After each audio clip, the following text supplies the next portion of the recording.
Music to the noise, yeah, the mess we make. Machine Gun Kelly get caught in the fake. Facts and logic with a twist of chest. Strip it down to truth, yeah, forget the rest. Humor blows the lies right out of the park. Look beyond the shadows that set the dark. Sparks of laughter fire up the night, bringing clarity when they blur the fight.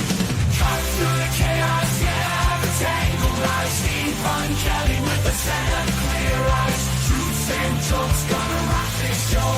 Step into light where the real facts flow.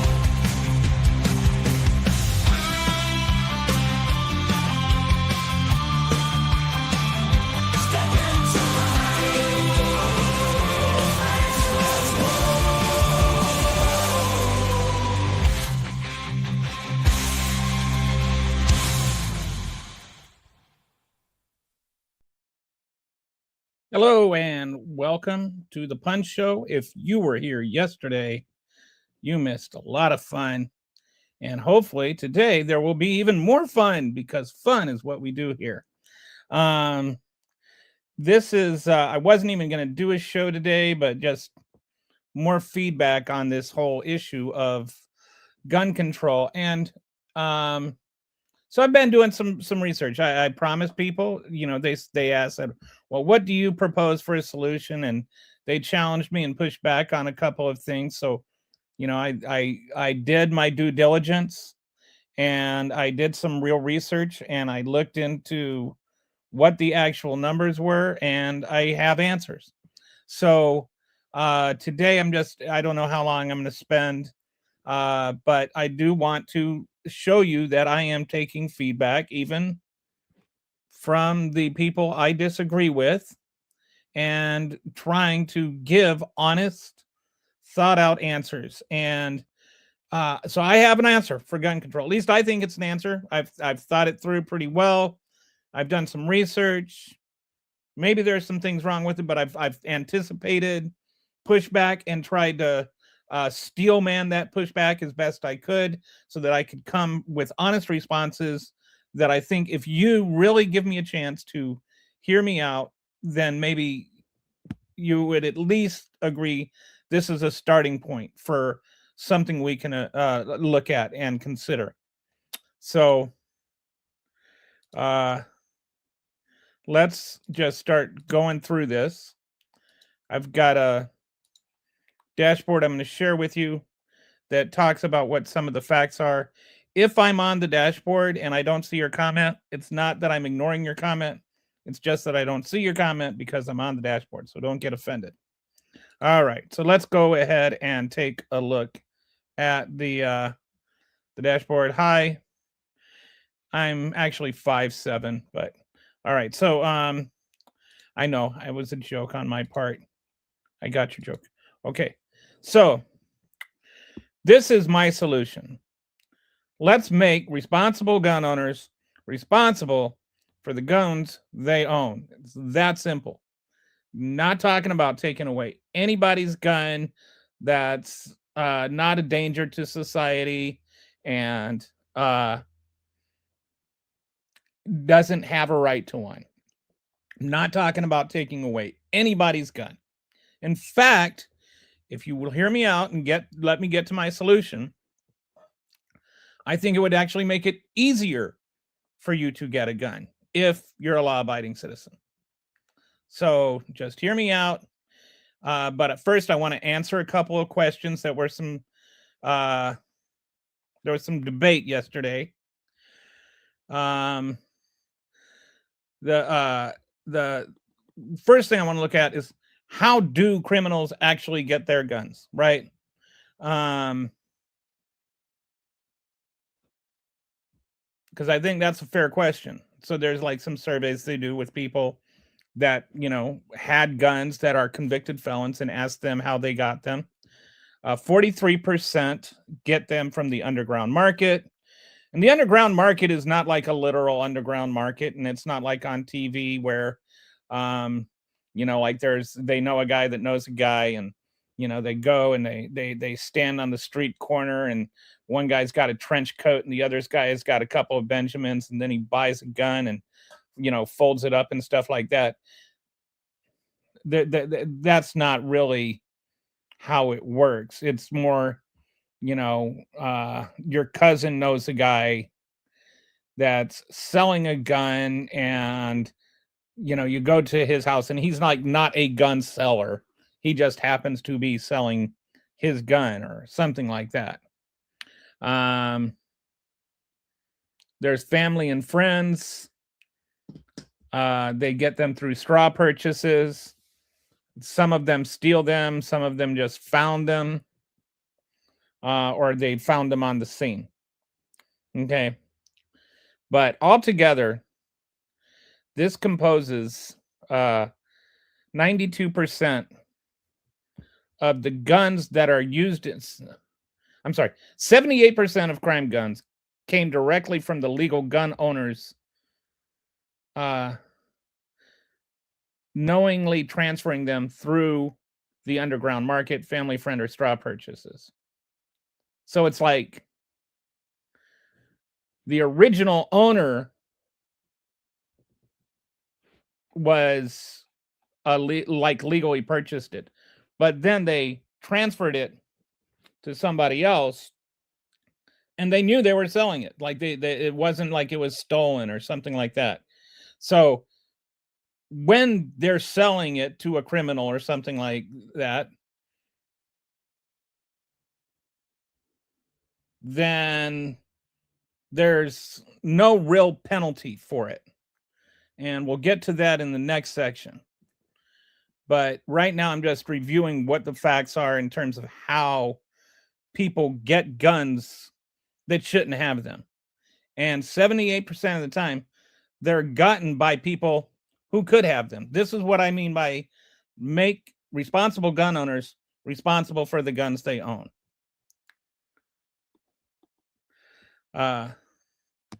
There are some that are stolen, 266,000. And so we need to look at all these guns that are stolen. Why aren't we doing anything about it? Like, as a society, why aren't we trying to find these stolen guns? Why, and that's just the tip of the iceberg. 66,500 of the stolen guns every year never get reported to the police. I know there were some people yesterday that was saying that that's against the law. It's not in most states. I think it's 33. I think I might have it down there. It's not against the law to not report a stolen gun in 33 of 50 states. There are some states where it is, and we'll get into it in a minute. But most of the states it is illegal. There's not really any teeth to the law that makes it illegal. And that's one of the things that I want to review here is there's no, like, some of these things where people are like, just enforce the laws we have. But it's like there's no enforcement mechanism. And we'll get to that later too. But 92% of the crimes that are committed by guns, the guns aren't with the person that bought them. That's what I was trying to say earlier.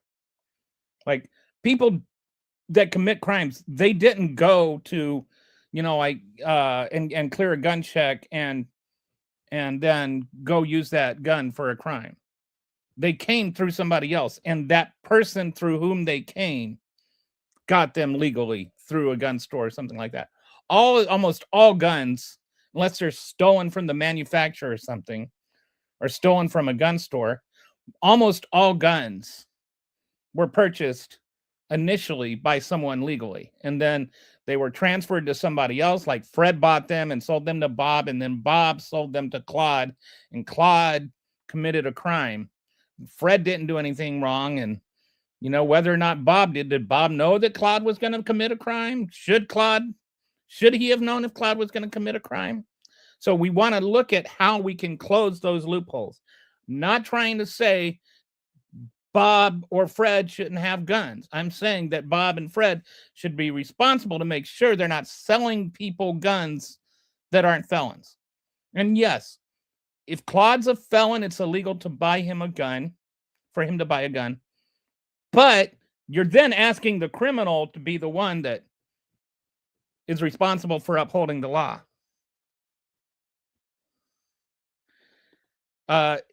always in the TV. Yeah.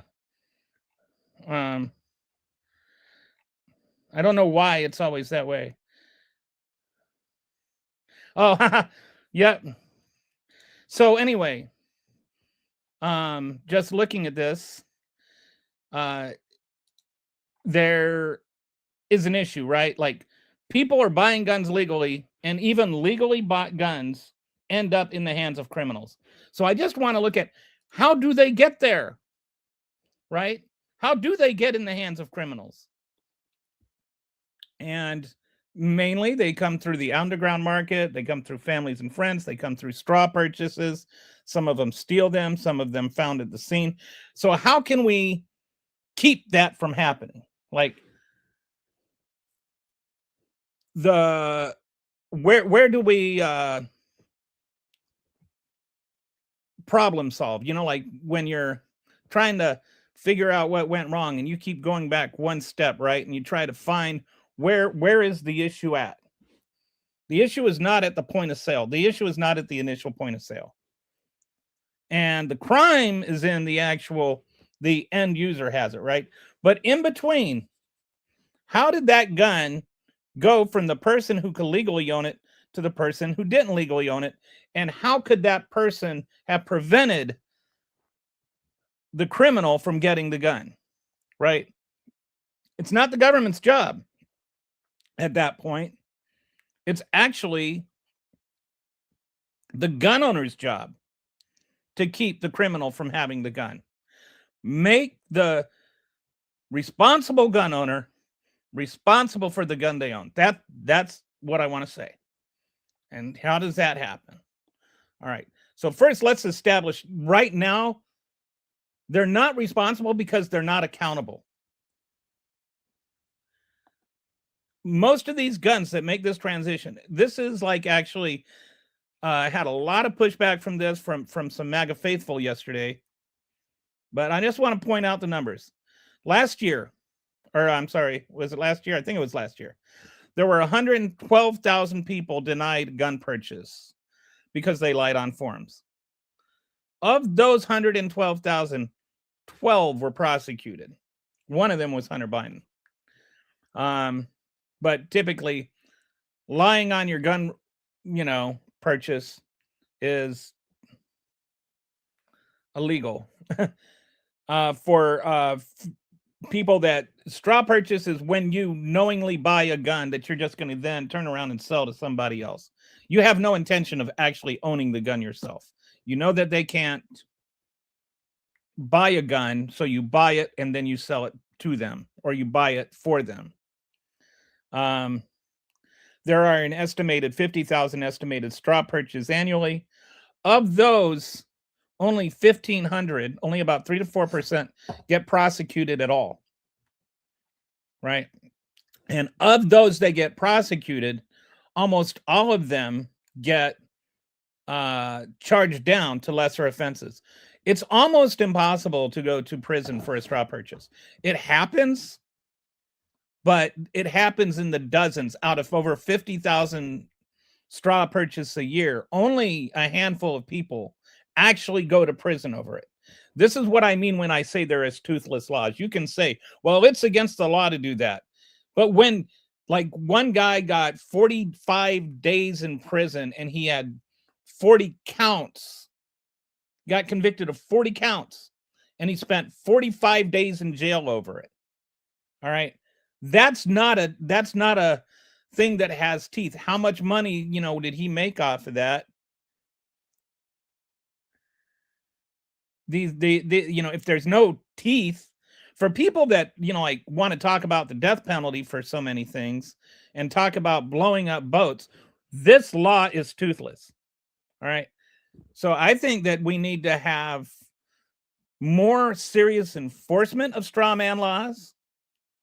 And I think we need to have more serious penalties for straw man laws. Like, if you do it, like a year minimum in prison or something like that, like, actually have a deterrent. And for each count, you got to do a year. Because then people stop doing it. The idea is not just you can punish people or whatever. And you say, well, you can't, laws aren't going to change the criminals. why have the, we talk about deterrence and other things. Why not a deterrent in this? So, like, really make it punitive to buy guns for a felon, especially if there's a good chance that that they're going to shoot somebody. The longest prison sentence I could find for a straw man purchase was 3 years for somebody that bought a gun for gang leaders that were then used in like multiple counts of homicide, which to me, in a case like that, you should be charged with an accessory to murder. But that guy got 3.5 years in prison.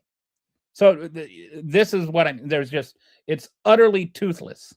Let's put some teeth in that legislation. It's not changing the law. It's just giving teeth to the law we have. All right. So stolen gun reporting laws. Right now, there are 17 states that have a mandatory stolen gun reporting laws. Of those, there aren't really anybody that's gone to prison for it. And typically, it's just like a $7,500 fine if you didn't report your gun stolen. And then, what was it? Let's go back up here.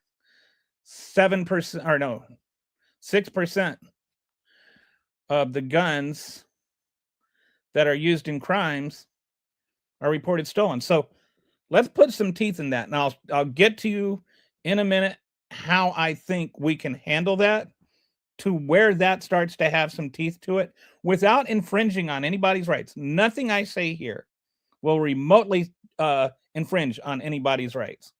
But these are of the states that have it. New York had 11 arraignments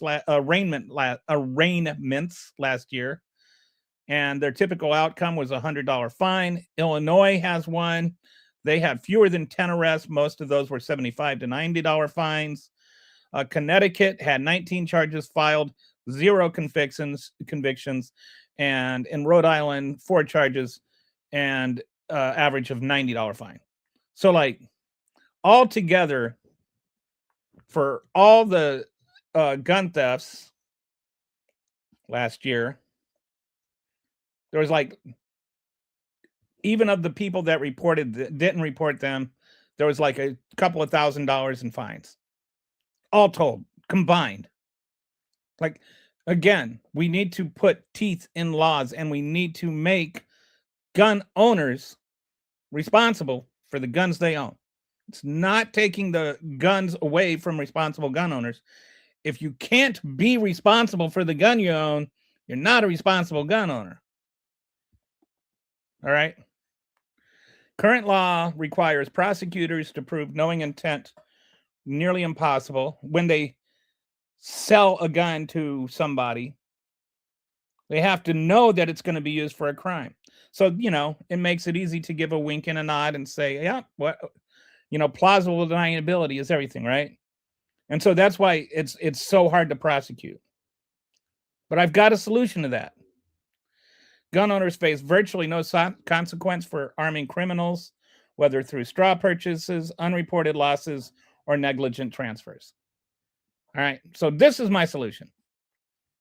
All right, and I know the first thing you're going to think of if you're a gun owner and you're like terrified of a federal database, just sit on that. I've got the answer to that. All right, so my solution is you have an annual background check. Some people are going to say, well, that's a cost and blah, blah, blah. You have an annual cost on your car. You have to pay registration every year.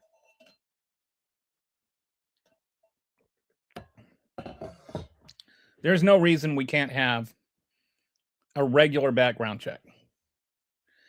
And then you just have to renew that license. Then what you do is, if you want to go buy a gun, you can just you have an ID number on your little ID thing. You don't even have to show it to anybody.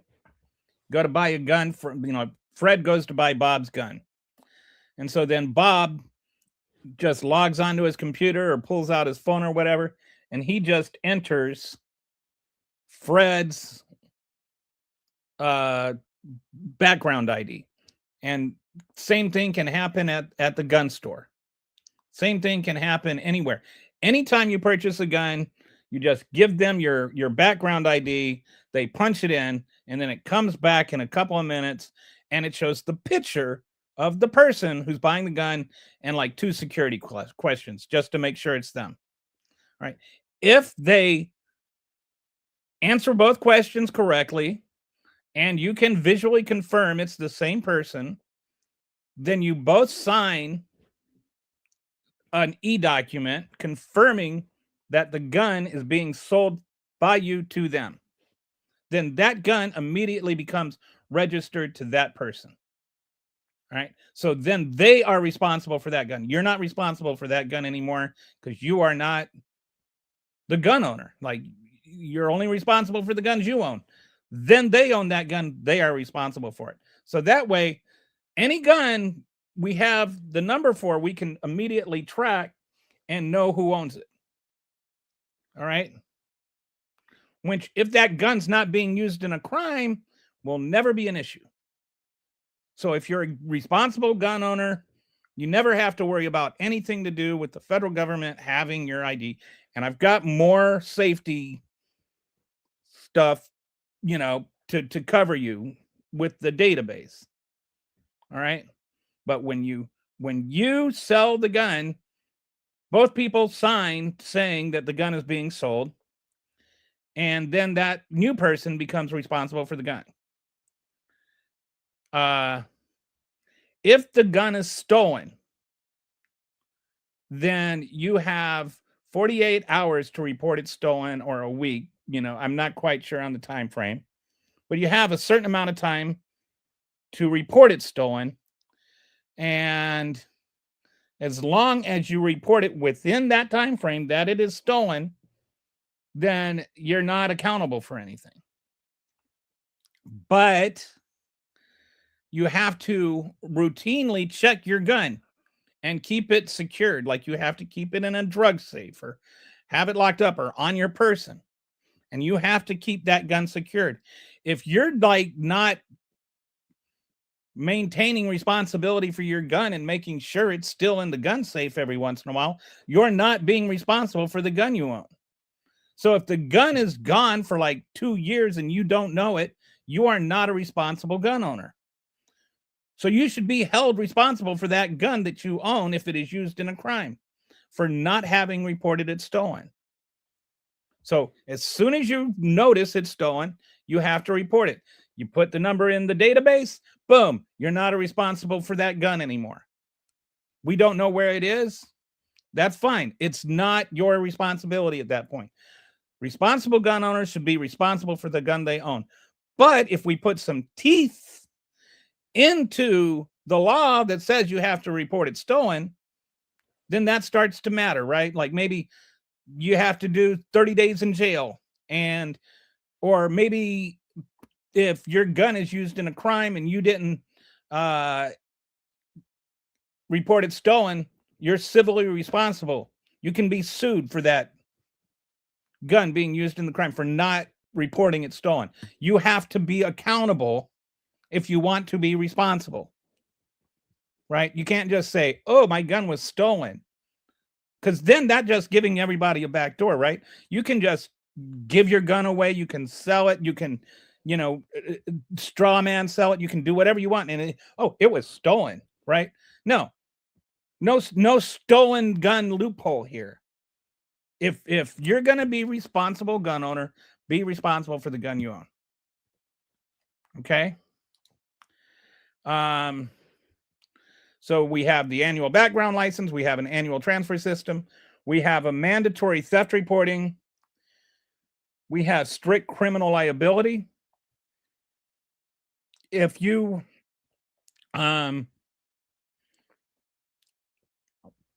if the gun that you use that is registered to you is used in a crime, you can go to prison for it,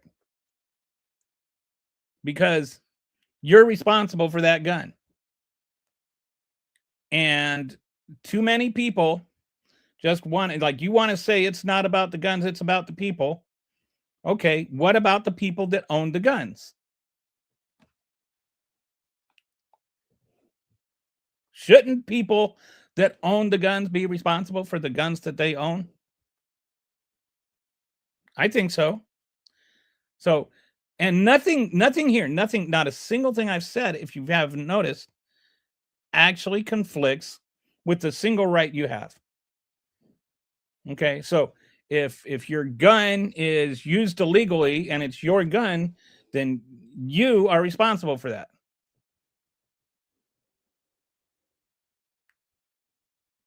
Now, the last thing that people are going to say is, what about the privacy? Like, I know that there's people that are all up in arms that, like, we can't have a federal database of guns because then the government's going to come for our guns and all that stuff. So here's how we get around that. Here's how we don't have to worry about that. We have an encrypted database. It's maintained by a department that is not like the DOJ. It's more like, like its own agency, like the FCC or whatever. It is an independent agency that oversees this database. In order to find out who owns a gun, you need the registration number or the name of the person that you're looking to see if they own the gun. And you have to have a judicial warrant to access that database. And then you can only get that gun or that person. Like, you can't just do an open look on, show me everybody that has a gun in the country. You have to, like, one entry per warrant. So to get every single gun owner, you would have to sit there and just be typing for like 400 hours, and you'd have to have a judge signing off on all of them. So it'd be impossible to access all of that. It would be encrypted and maintained by a separate agency, so that, like, it would be hacker proof and everything like that. But then if that gun is used, we could immediately access who that gun owner is and figure out what went on. So it actually helped as a crime fighting mechanism without endangering anybody's rights. There's nothing in my solution here, nothing in my proposal that actually makes it harder for gun owners. In fact, because you already have that license, you don't have to wait 3 days if you want to go buy a new gun. You can just go get one. You can buy a gun on the spot anytime you want.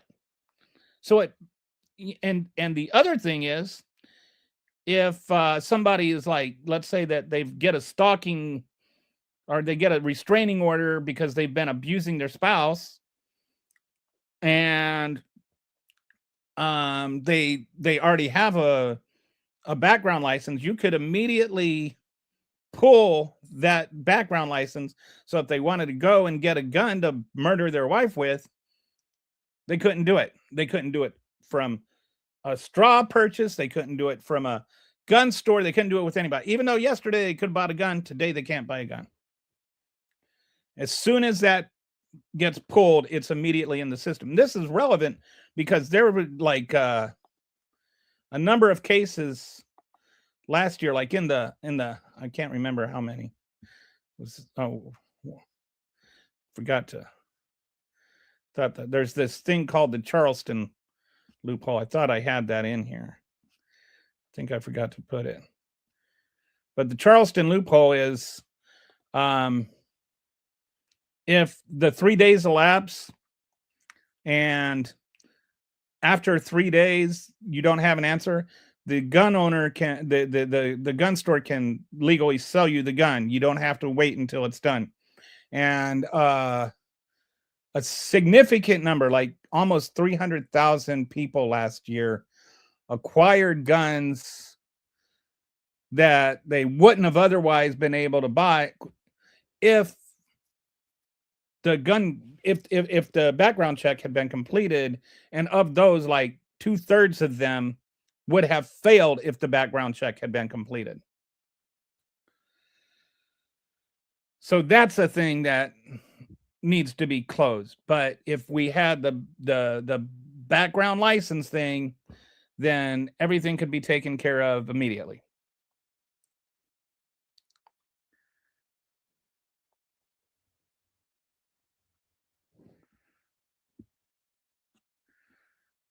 Okay, so we've got some comments here. Okay.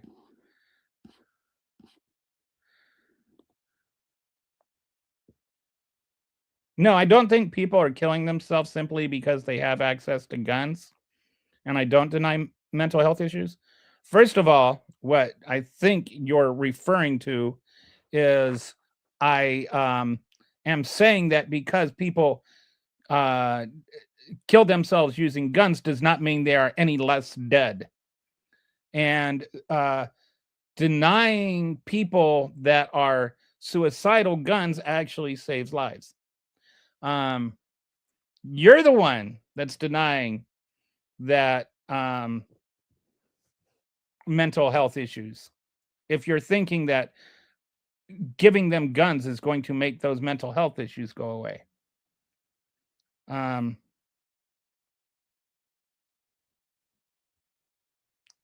I there are cases like there was I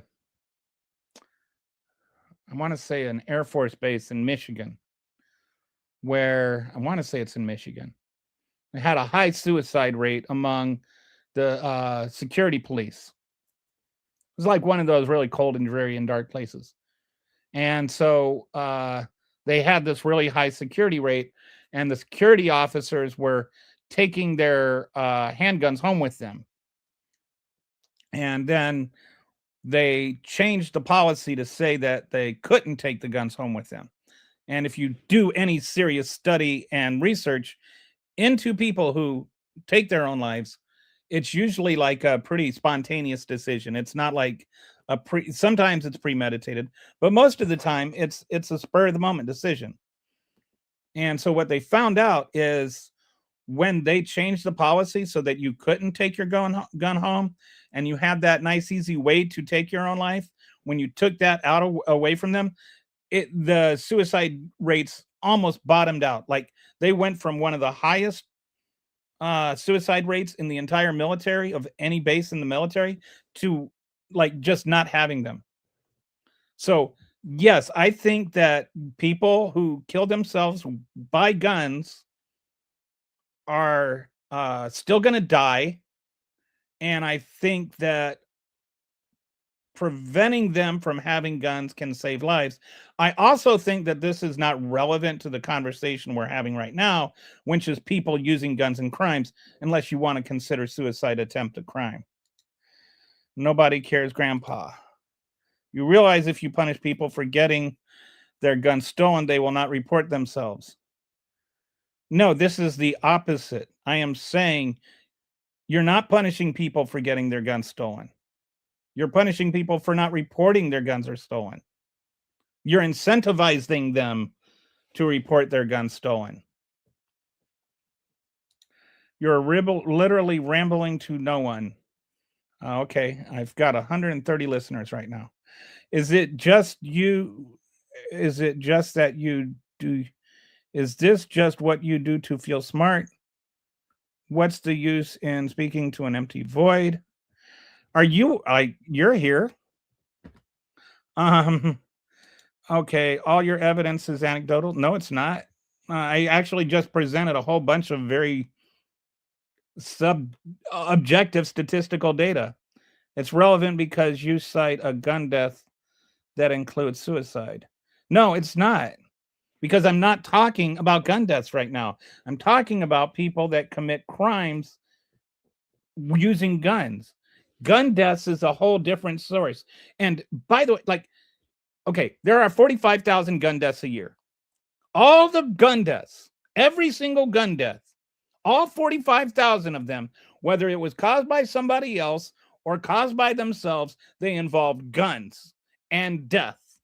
Like those two things are the only two things that are relevant. Number one. Number two, you're dismissing suicides by guns as something we need to take care of. Why does it matter whether they shot somebody else or somebody else shot them? Or if they shot themselves? Why does it matter who did the shooting? The gun is still accessible. The gun still makes the death happen. Like, well, their access to the gun makes the death happen. It doesn't matter. And number three, if it's only 23,000 people that are murdered every year by guns, that's still 23,000 people. Like, you're like saying, oh, well, only half, like, so what? You're getting like all ginned up about the suicide thing as though that proves something wrong, other than you don't care about people that commit suicide. Okay. Yeah, I listened to you yesterday asking the same question. Problem is you don't want to accept the answer. I'm not asking any questions. Are you talking to inner person over there? Maybe you're talking to inner person.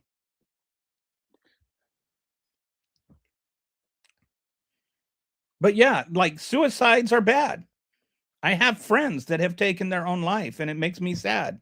One of them by gun. Like, this is just such a weird position to take. Like, somehow gun deaths that involve suicide shouldn't count. Like, what kind of, like, what's the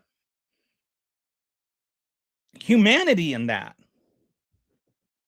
23,000 out of, no. Okay, first of all, there aren't 400 million people. There's 320 million.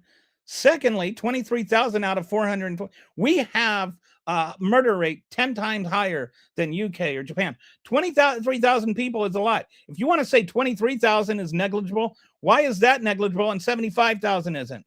It's not like that statistically big of a difference against the 320 million. But you're ready to go start a war with Venezuela.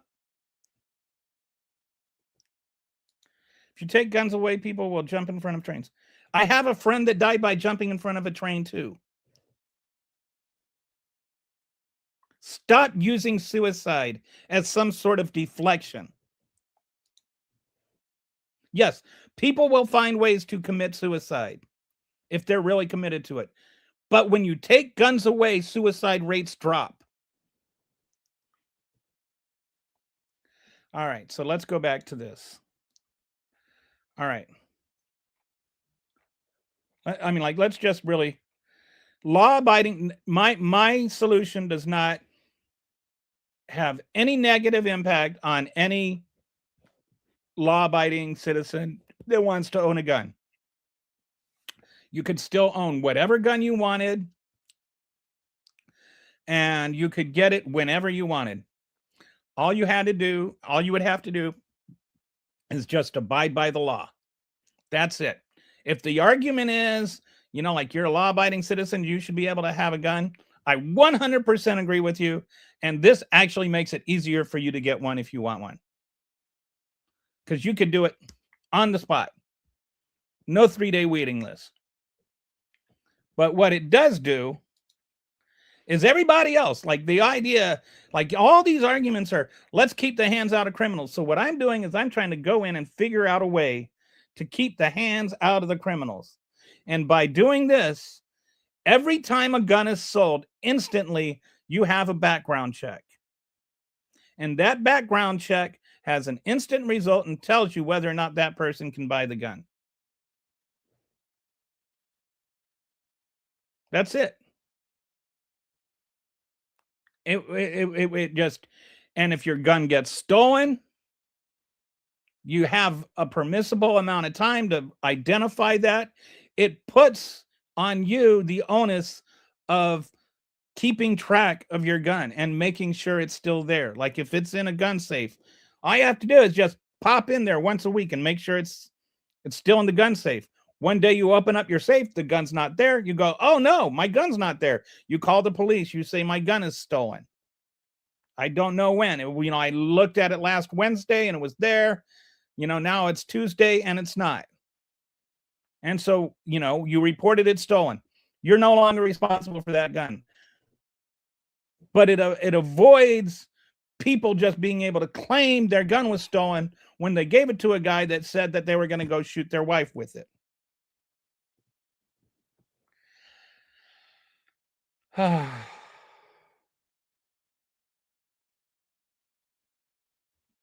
Okay, so all right, you just deflect whenever you haven't gotten me in a corner, and I haven't deflected. You just ignore what I say in response to you. When you take guns away, you reduce the suicide rate. That is a fact. You're bringing up suicides as though that means, like, if somehow somebody commits suicide by gun, that it means they're less dead, or it's like not honest to use that. I'm saying directly, if they shoot themselves in the head and they're dead, they still shot themselves in the head and they're dead. That's not a deflection. You won't acknowledge that. You're the one deflecting. You're deflecting by calling me a deflecting. You're deflecting by saying you got me in a corner. You're just saying stuff. Dude, there are so many guns sold illegally in the black market. Okay, do you think the black market is like black market marked? What is the black market? The whole point of the ID is to eliminate the black market. Every single gun that is bought initially is bought legally. And so it makes sure that every transaction subsequent to that gun is a legal transaction. And that as soon as that transaction is made, the person who bought it is now the legal owner of it. The whole purpose of this is to eliminate the black market. So yes, I am trying to solve the problem you are talking about. That is why I am talking about it. Everybody's like, oh, well, what's your solution? So I come to you today with a solution, and nobody's like, just, you don't want solutions. And you don't even identify why you don't want one. Like, if you're a responsible gun owner, what do you have to worry about? Why is it that everything has to be an argument? Why can't we have a conversation where we're actually looking for solutions? I tried to come to you with a solution. Can you consider what I'm saying instead of just knee-jerk reflexively saying, but this? That's not an anecdote. I don't even know what anecdote you're talking about. I'm bringing statistics here. No, the majority of gun deaths are not suicides, and it still doesn't matter. Like, why are you so stuck on the suicide thing? You will never be able to eliminate the black. You can, okay. Now we're back into the thing we were in yesterday, where it's like, unless you're like, okay, you're never going to be able to eliminate illegal immigration entirely. Should we do anything about illegal immigration? There's too many undocumented people in the street. Why can't you understand that?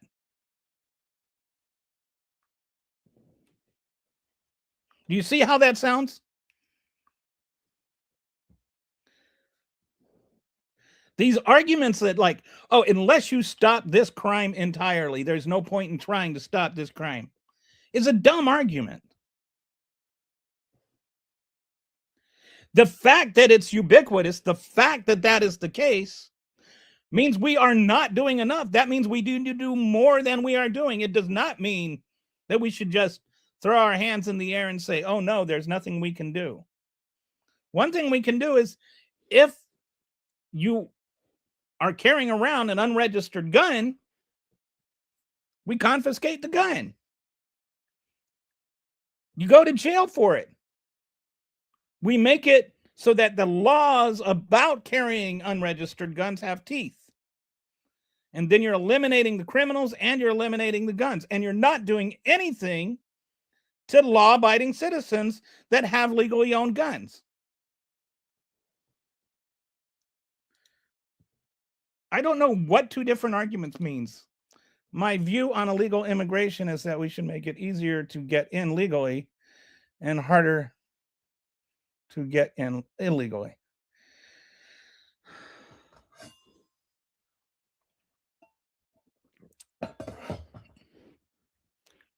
I think there's, in general, I think we need to change our immigration laws so that people can migrate legally more easily here. And I think that we need to make it so that more diverse people can make it legally here. And not just for the immigrants, but also for the people that are here. Like farmers, for instance, that can't afford to uh, have workers come over on an H-2A visa. If we could have migrant farmers come over here legally without costing the farmers $7,000 per worker. But in general, I wouldn't say I disagree with you. I think we do. As far as harder to get in illegally, I think you probably underestimate how hard it is to get in illegally. A lot of the times people are saying that people came in here illegally. Some of them sneak over the border, but most of the, when you talk about, like some of the numbers that people like Elon Musk use or Donald Trump, they're made up numbers. They're not real numbers. There are about 11 million at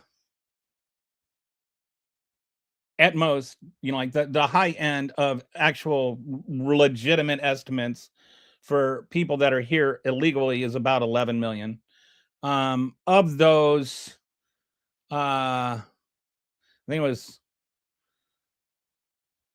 and that includes people that are undocumented and people that are, like snuck over the border, and that includes everyone. Period. It's not just, like people that were over here under Joe Biden. Like they talk about like 30 million people came over under Joe Biden and they're all stealing our jobs now and all that. I think one thing that gets conflated is a lot of numbers get bounced around that are not true. One of the ways they do that is they count encounters as a border, as like somebody that's over here illegally, which is bogus. They also sometimes will count people that came over here, turned themselves in to request asylum, which is the legal way to request asylum. And then they call those people illegal because they don't have like visas or something. They don't have documents. So they're technically undocumented, but they're not technically illegal because what they did is illegal. But sometimes they get conflated with people that are illegal. So undocumented and illegal don't actually mean the same thing. But MAGA's not very good at nuance. We should be able to agree about that, no? I think, and I think we should be able to agree like this on this, because to frame it the way that you did, I think we should make it easier for legal gun owners to have guns, and I think we should make it harder for illegal gun owners to have guns. Same logic. Make it easier for people that are law-abiding to get guns. Make it harder for people who are not law-abiding to get guns. And the way we do that is not to like just beef up the laws against criminals. It's to put the onus of abiding the law on the law-abiding people. So the reason that I'm talking about this licensing and selling it and transferring it is because you, as the legal gun owner, are then responsible for the gun. And so when you sell the gun, then what happens, and I just close this out now. When you sell the gun, what happens is you're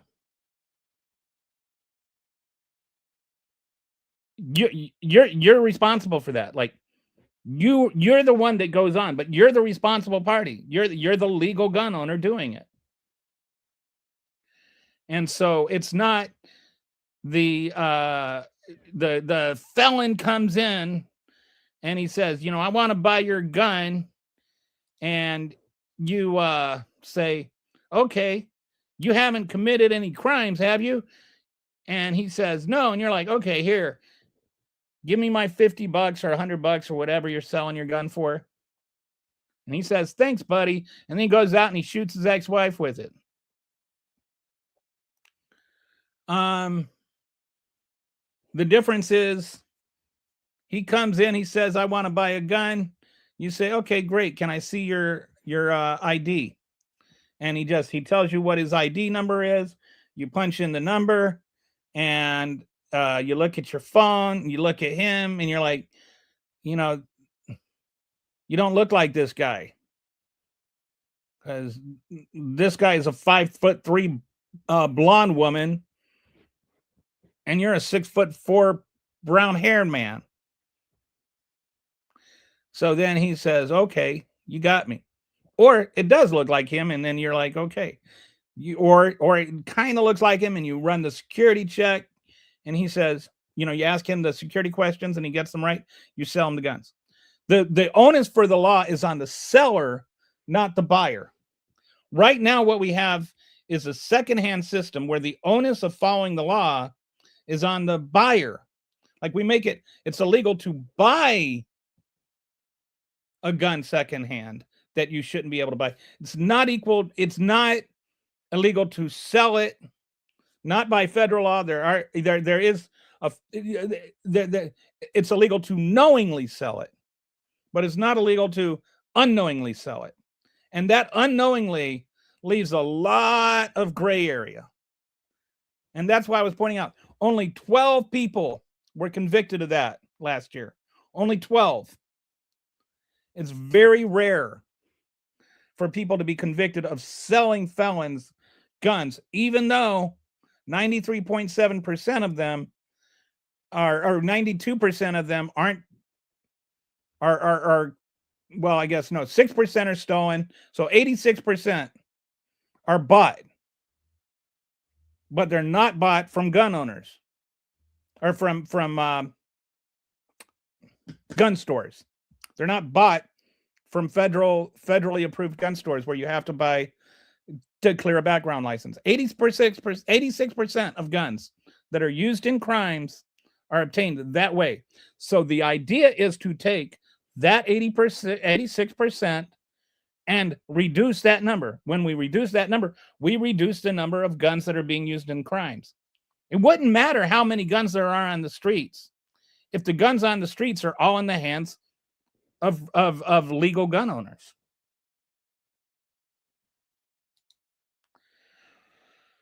Do you have a chance to think about the AI and the implications of AI Jesus on increasingly more secure West? I don't even know what that means. If he doesn't benefit the geriatric politicians, it doesn't happen. Yeah, I think that there is a sad amount of truth to that. Especially the Republicans. The Republicans try to block any kind of gun legislation there is.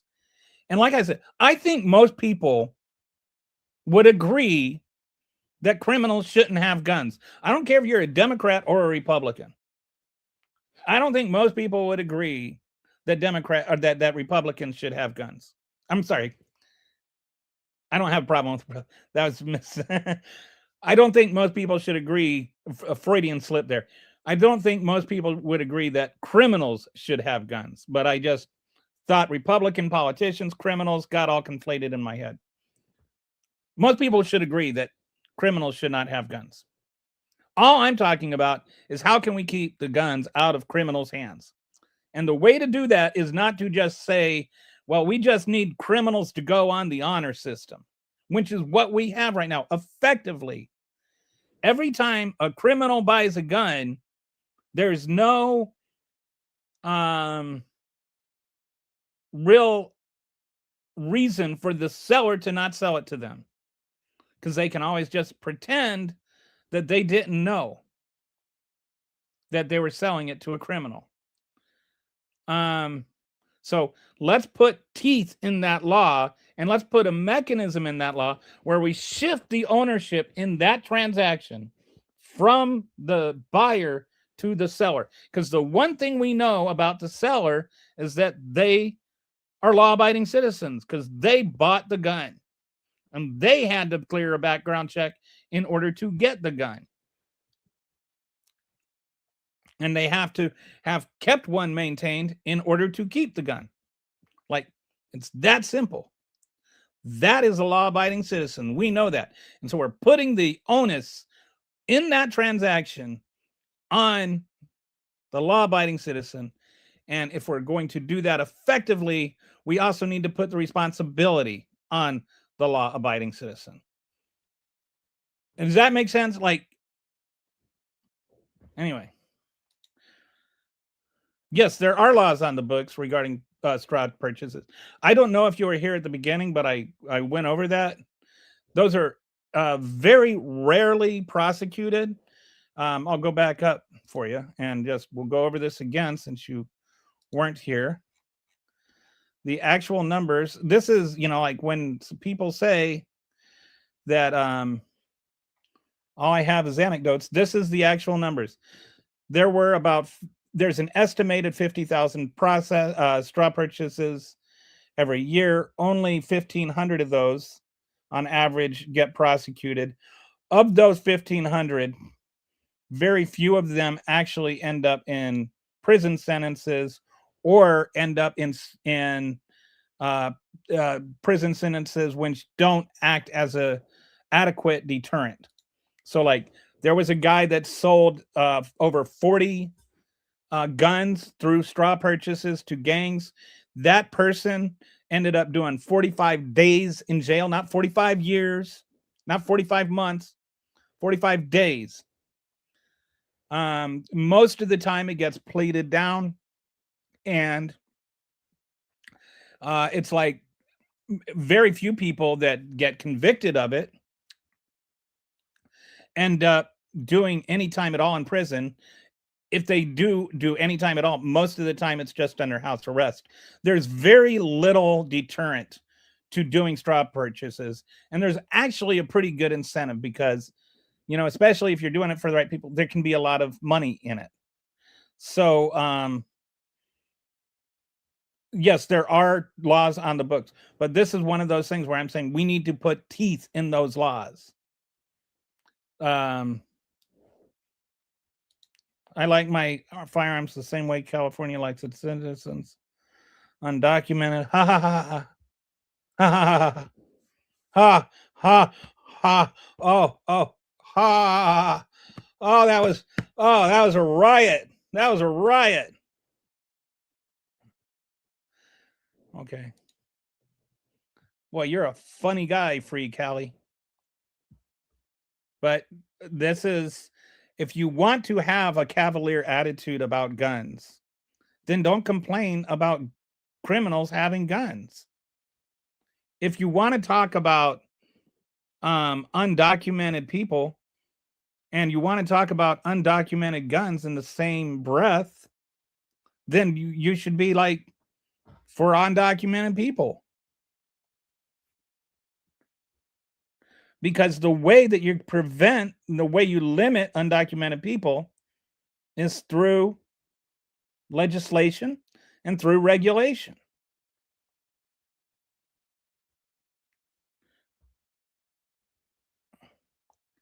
It's the diaper breath defending sex traffickers, of course. Okay, I don't know how I did any of that. Though I do think that's a pretty good description of Donald Trump. I agree with that, but putting more laws on the books, I agree with that, but putting more laws on the books that affect legal gun owners isn't the answer. But this doesn't affect any legal gun owners. It actually, like I said, all it does for legal gun owners is make it easier for them to get guns. Because all they have to do is go and just give their ID and they get a gun. It actually makes it easier for gun owners. Doesn't hinder them at all. You want to buy a gun? Go buy a gun. It just makes it harder for criminals to get guns. That's all it does. It makes it easier for, like, do you agree that making it you talked about, like, your position on immigration is it should be easier for people to immigrate legally and harder for people to immigrate illegally. So I'm saying the same thing should be true for guns. It should be easier to buy them legally, it should be harder to buy them illegally. But right now, we have a system where it's actually easier to buy them illegally than it is to buy them legally. It is easier to buy a gun illegally than it is to buy one legally. Like, think about that. Like, we can talk all we want about the gun laws we have, but if that's the reality of the gun laws we have, the gun laws we have are broken. And that's why we have 45,000 shootings every year, whether it's somebody shooting themselves or somebody else shooting them. And that's why we have 23,000 people every year murdered by guns. Because it's easier to buy a gun illegally than it is to buy one legally. Let's make it easier to buy them legally, harder to buy them illegally. This dude is okay. Okay, you're doing the whole thing about wearing. Would you please tell me what I've said that's not true? Go ahead. Like, you keep, like, you were doing this yesterday, and I'll share this dashboard in the chat here. You can go ahead and you can look at it, and you can tell me what in there is not true. Because everything is true.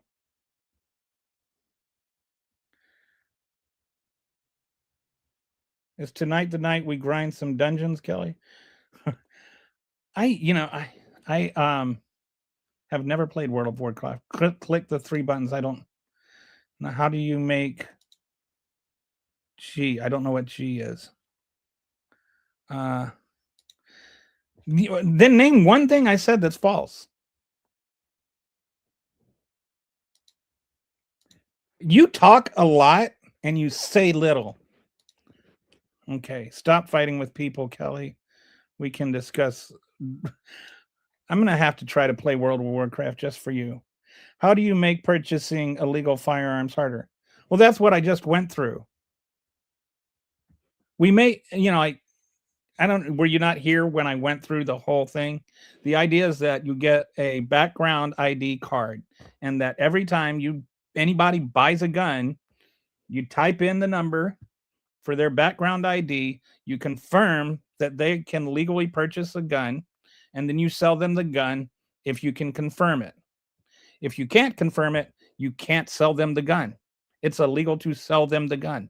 All we're doing is shifting the legal onus from the criminal to the lawful gun owner. We make it illegal to sell a gun without confirming that they are a legal gun owner.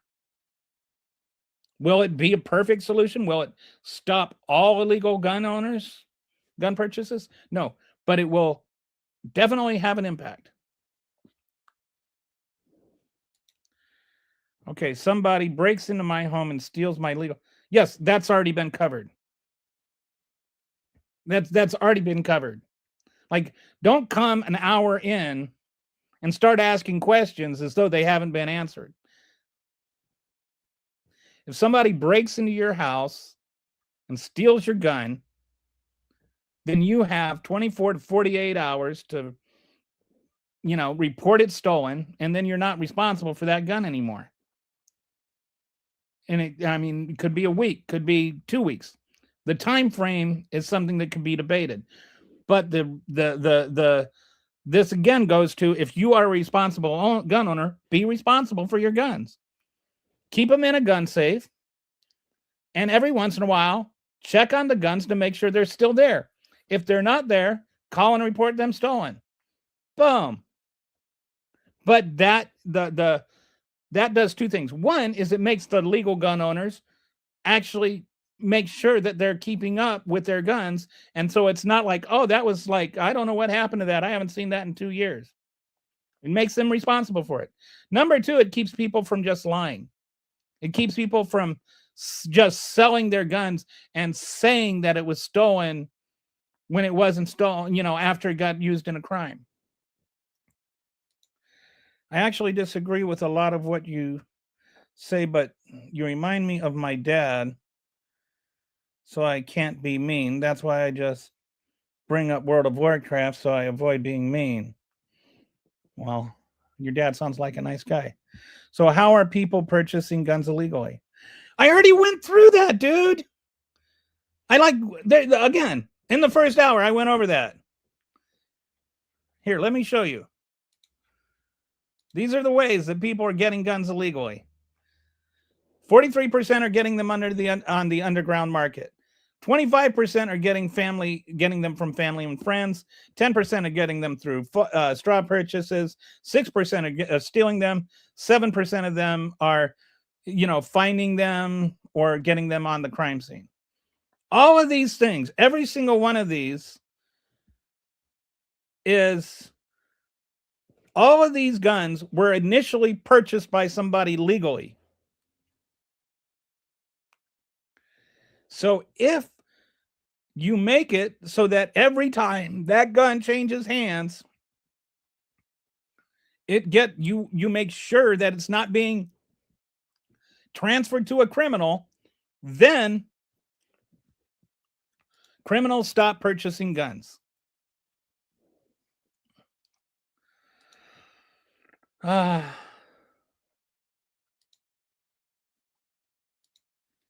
When the feds come to check on your guns, remember. Okay, so I talked about this too with the feds thing, that this would be an independent database owned or like that's maintained by an independent agency. It could be like mandatory, both parties involved, and like a 3-2 split with a 5 person membership, and the whole system would be encrypted. You would only be able to access one person's or gun at a time. Like and each one would require a federal warrant signed off on by a judge. So you couldn't get like the federal government coming and crashing down on everybody who owns a gun's house. So and the only thing, like when you enter somebody's number to sell it, that doesn't give you any personal data other than it just confirms who they are. If you outlaw guns, only guns, like, nobody's talking about outlawing guns. So I would not be talking about how to legally buy and sell guns if I was talking about outlawing guns.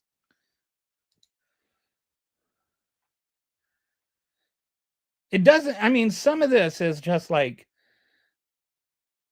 it's not even facts are irrelevant to MAGA. It's thought. Like I think that only law-abiding citizens should be able to legally buy guns. And then you got Duck Dog 04496 saying, why do you want to outlaw guns? Then go ahead and do it.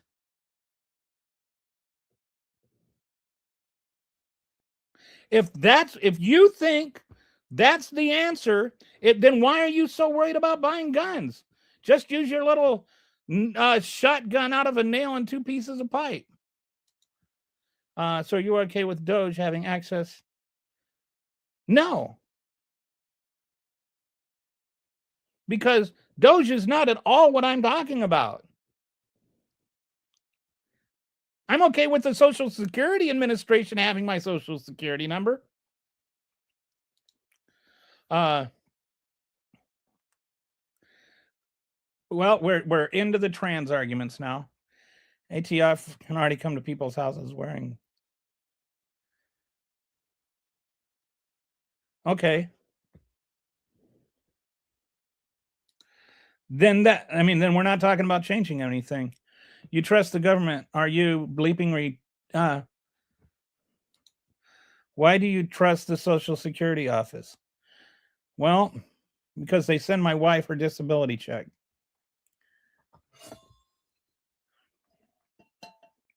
Why do you trust a convicted felon?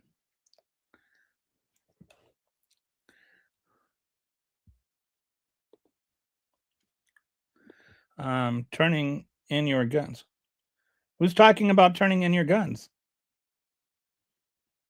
Like, you guys are just like falling back on your traditional, talking points here. I'm trying to find you said yesterday, everybody asked, what's the solution?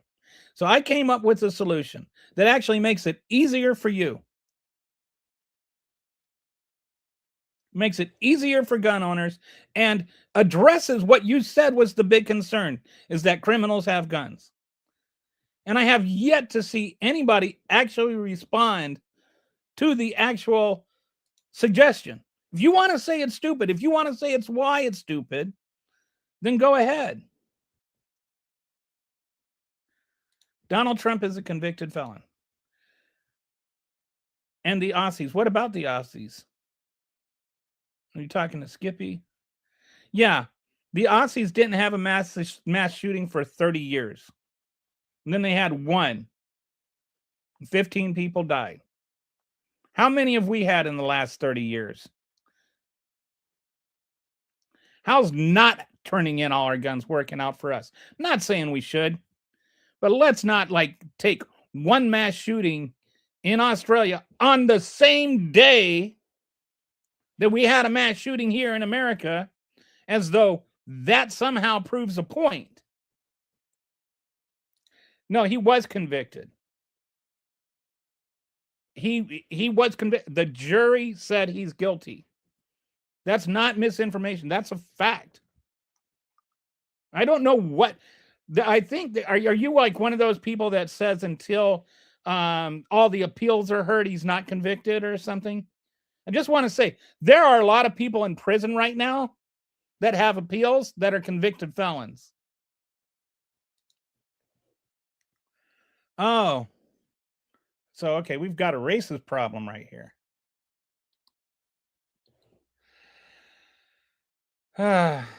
Always got to go into the racism. All right. We're not showing any more. Once you start showing racist comments, I stopped displaying your comments and responding to them.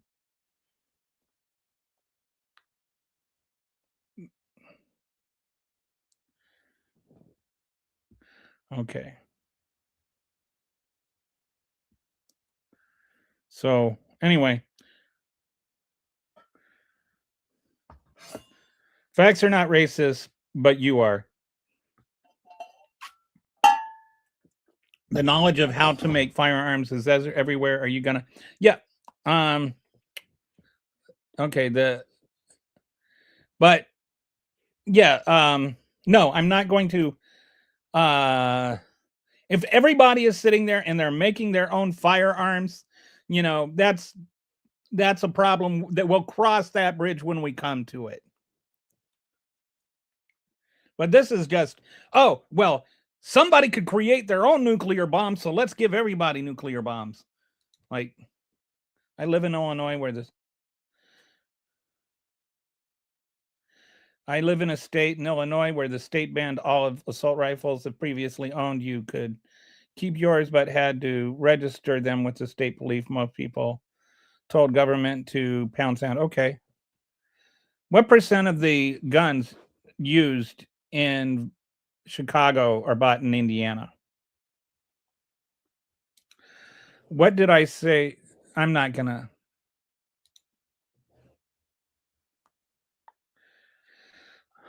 I can dispute what you said with logic, but you are clearly immune to that. Um,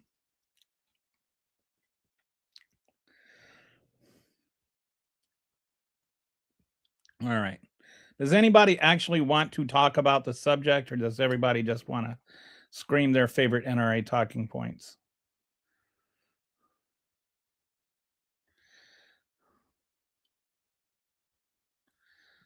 Um, All right, this guy's done.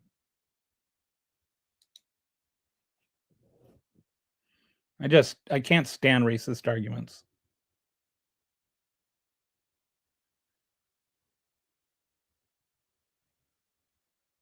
We already have law. Yes, I know you. It sounds like you're just coming here. We already have laws in the books in regards to home manufacturing of firearms, and it comes down to personal use versus sale. Oh, okay. You're talking about something else. My point is, blue state, like Illinois, keep putting up more laws on legal gun owners. Yeah, I know that's your point. My point is, people have cars. That's why my point is, like, I think we address this the wrong way. I think one, it's all state by state, where it's not national, and so it's easy enough for people to circumvent state laws by just driving to another state. I'm not sure what the current percentage is, but the last I checked, like 50% of the guns used in Chicago gang life were actually purchased in Indiana. They have gangs where they have people that live in Indiana, like gang members that live in Indiana and go to college and stuff, and their whole part in the gang is to buy guns and sell them. They buy guns in Indiana, and then they give them to the gang members in Chicago. Like, and there was one of them that got convicted of straw purchasing. He got 45 days in jail for selling 40 guns. Like, this is what I mean when I say, like, there's straw purchases, there's ways around the laws. This is why we need to shift our strategy and make the responsible gun owners responsible for the guns they own. And we need to make this a federal approach rather than a state by state approach, because state laws can be circumvented if you have a car.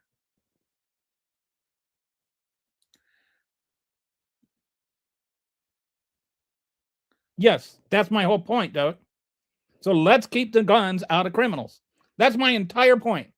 I'm like saying circles are round, and you're like saying, oh yeah, circles are round. Like, that's my point. Let's keep the hands out of criminals. Like, make it harder for them to get guns. I am not making an anti-gun argument. I am making an anti-criminal having gun argument.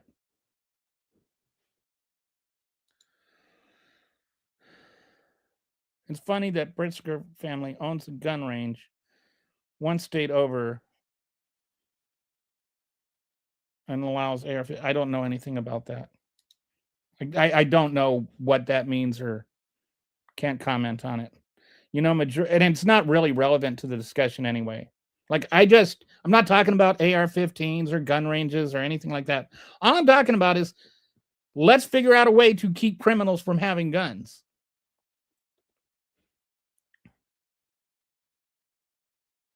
You know, majority of illegal firearms are traceable to states with lax firearms. Right. And like I was saying earlier, 92% of guns that are used in crimes are not used by the person that initially bought them. But 100% of the guns that are used in crimes were initially bought legally. Like, so that means, like, you think about that. If you could make it so that the people who bought the guns legally only sold them legally, by that I mean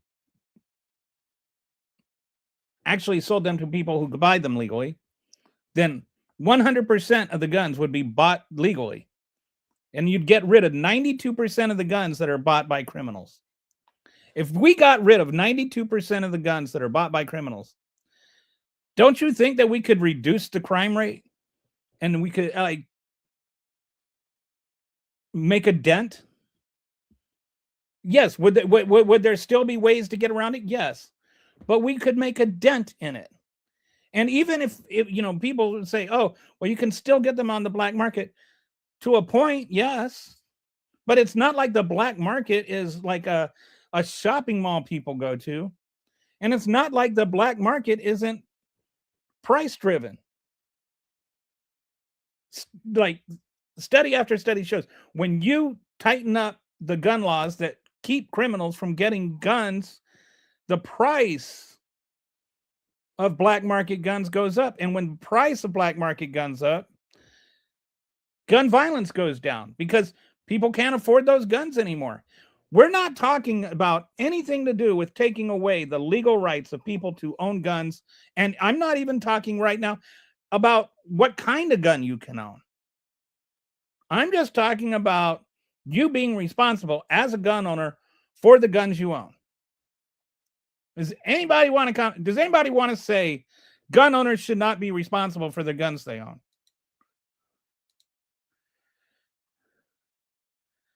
Yes, I agree. Absolutely, Jess. That's the only thing that matters. Responsible gun owners should be able to have guns. Criminals shouldn't. Yes, there is a federal law from banning. How many times do I need to say? You've been here while I've said this multiple times, and it's not charged. That's the thing. There are less than 400 cases, I think, of people being prosecuted for trying to buy a gun illegally. It's actually really rare, and there's even fewer that are prosecuted for trying to sell a gun illegally. And when it is prosecuted, like there were 125 cases last year for people that tried to buy a gun illegally. And trying to sell one, there were only 1,500 prosecutions, which is only like 3 or 4% of the total number of times it happens. And the ones that did, most of them either pled down to lesser charges and misdemeanors, or they didn't serve any time. They were under house arrest. So all I'm saying, there are federal laws. I'm not saying we need new laws on this. I'm saying we need to put teeth in those laws.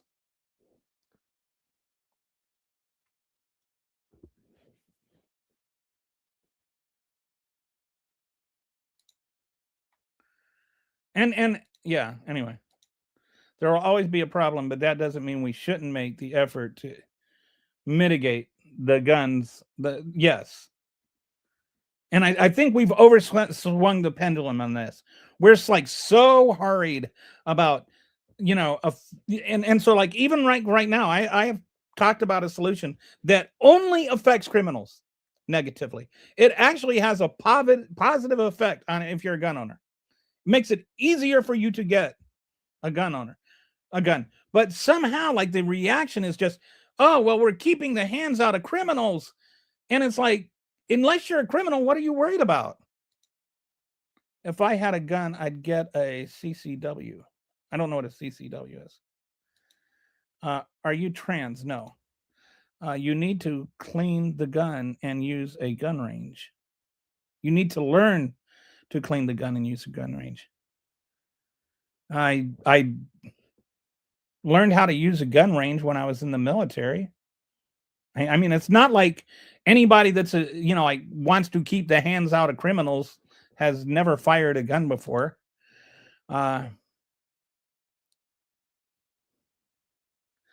Having federal laws doesn't matter when people from other states buy guns, trafficking guns to states with really strict laws. It's common all the time. All the guns in Mexico. Yeah, isn't that funny? We're worried about them bringing fentanyl up here, but we've got guns going down there. I'm for the Second Amendment. I hate gun laws. Okay, do you think criminals should buy guns? I mean, I just want to ask. Do you think that like a terrorist should be able to buy a gun?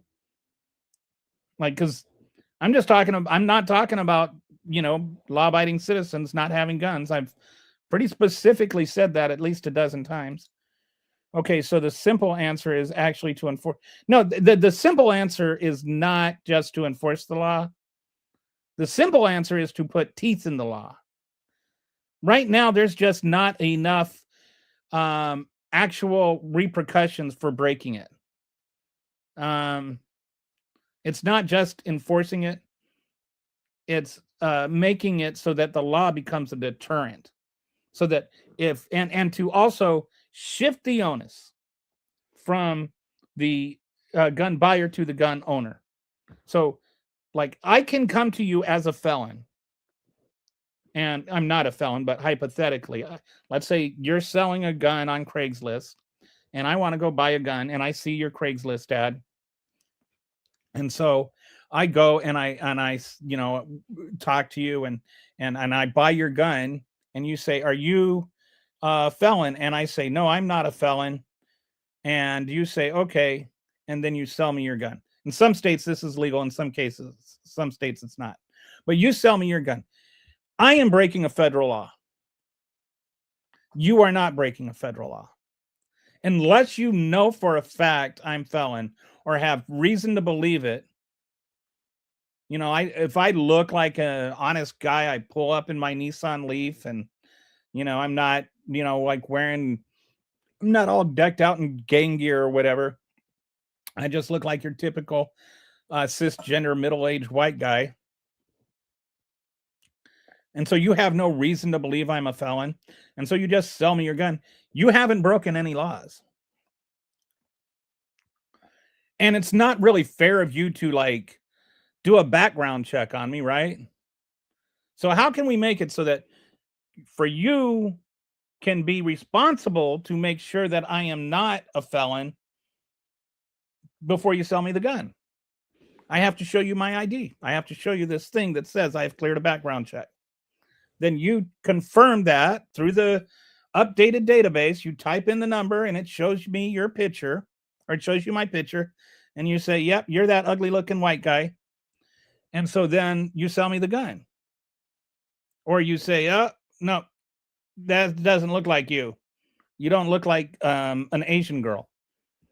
Then you say, "No, I can't sell you this gun. This ID doesn't match you." So I'm putting the burden on you to determine that the person you're selling the gun to has passed a background check. That's all it does. When you sell your gun, you have to make sure that it's being sold to somebody that's legal.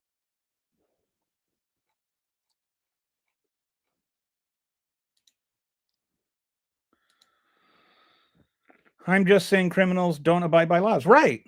So why are you asking them to be the ones that are responsible for maintaining it? Shouldn't the person that abides by laws be the one responsible for maintaining it?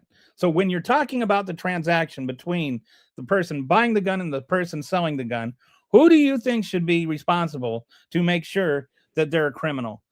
The criminal or the law abiding person? Who should be responsible for making sure that person is law abiding? I think terrorists don't. Yes, that's why you shouldn't give them the gun. So you want a grandma to not have a gun to protect? No. If grandma passes a gun check, background check, she can have a gun. If libs had, so it seems like are you a bot or are you a real person? Because you don't seem to be responding to anything. Yes, I have a Nissan Leaf. It's the first brand new car I ever got. It was the first car I ever bought brand new. And when I first got it, I got in, I started it up, and you might say I turned over a new leaf. See, it is the Punch Show. Nobody is believing you aren't a diaper sniper. Okay. Stop the clap. Stop the cap. I don't know what the cap is. You have the option to transfer a. Yes, so that's the thing, is all guns that would be sold would have this requirement. You have to type in the ID, and then the ID has to like clear and before you sell the gun. So the pawn shop, anybody that sells the gun has to make sure that the person they are selling it to can legally buy it.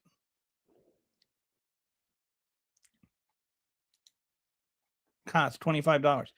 Whatever they charge is fine as long as you've cleared the background check. Only decent gun broker would take one look at you and go, nah, this dude got diaper on the breath. Okay. Stop letting politicians and shills control this conversation or expect the status quo. I think this is honestly, and I think this is maybe indicative of what I believe is you have a conversation that's driven by people on the far right and on the far left. On the far left, you have people that want to ban guns. And on the far right, you just have people that have a knee-jerk response that any gun control is bad. I think most of us agree, like most reasonable people would say, if you're a law-abiding citizen, you should be able to have guns. If you're a criminal, you shouldn't be able to have guns. Like, I think that is the normal position. And I think that is not the normal conversation we have. I wish we could have conversations like I'm trying to have right now, like offer solutions. How can we keep the hands out of criminals without taking them out of the hands of people like this dude? You know, I don't want to take your guns away. I want you to be able to have guns, but I don't want criminals to have guns, and I don't know why it has to be a choice. There he is. It's a bot. Somebody says he's a bot. I don't know if bots need. Okay, then respond to it. Do you agree that criminals should have guns or not?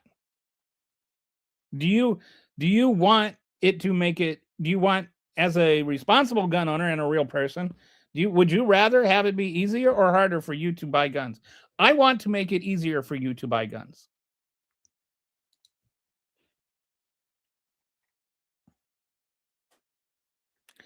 Bots think this is a monetized channel, so I can't swear, which is why I'm glossing over some of the adjectives. Bots think liberals are totally against people owning guns, and we're not. And a lot of liberals own guns. I don't own guns because I don't want to. I think, the Second Amendment should also mean you don't have to own a gun if you don't want to. How many guns used in crimes from private sales? As I said before, 92%. Well, depending on what you mean by private sales. 8% of the guns that were purchased from the, like that, it was like the initial owner. 92% were sold to somebody at some point, whether it's 2 or 3 times or whatever. And every subsequent sale is considered a private sale, even if it's like a black market sale or whatever. And the idea, it would be like, once to buy a gun, you have to clear the thing. And so then you become responsible for that gun. So that closes 100% of those guns. Any gun that is sold, you would have to clear a background check for. Wouldn't matter if it was a private sale or if it was a public sale. Red tape? No, it wouldn't be red tape. It would be 5 minutes. It would be punching in a number. It would actually make it quicker and easier. The sadness on the dude's face, he knows. I don't know what you're onto. I don't think you have any substance. What about just independence?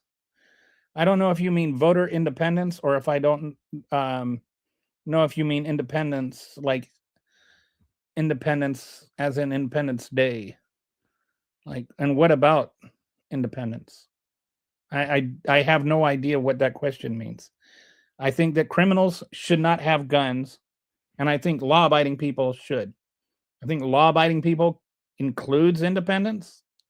I think that law-abiding people includes Republicans. I think law-abiding people includes Democrats. Over 70% of guns recovered went from recovered by the ATF went from a dealer directly and went through a background check. So if this isn't a helpful push, okay, I would just say your numbers are wrong. This is not true.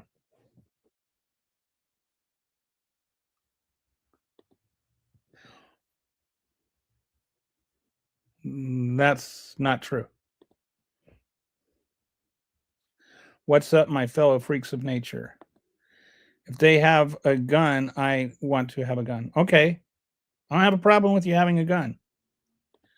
No criminals is a general term, and some people are prosecuted for crimes they didn't commit. Okay. Not sure what not every crime prevents you from owning a gun. And so I don't know. Somebody's convicted of anyway. So like if you're just like saying that anybody that wants to buy a gun should be able to buy a gun, that's your opinion. I disagree with it. But I would not say that you're not allowed to buy a gun. I would say that criminals shouldn't be allowed to buy guns, or violent criminals, if you want to get specific. MAGA is a cult and a terrorist organization. Actually, you know what his answer would be? His answer would be gun control. If they had gun control in 1776 and 1786.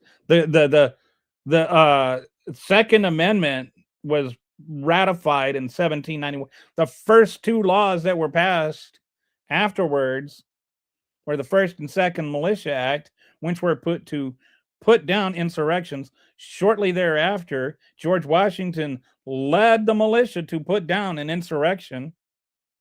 There were gun control laws all over the colonies. Black people weren't allowed to have guns. Indians weren't allowed to have guns. Lots of people weren't allowed to have guns. People that did have guns, there were open carry laws.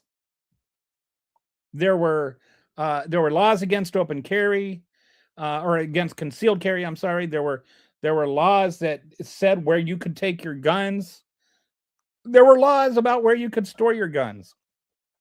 The notion that the founding fathers did not have gun control is just ahistorical and easily debunked. So Thomas Jefferson would be like, "Why are you talking about me?" The independent party. There is no independent party. Or are you talking about the Libertarian Party? I don't know. And left or right is not about a party. It's about a political leaning.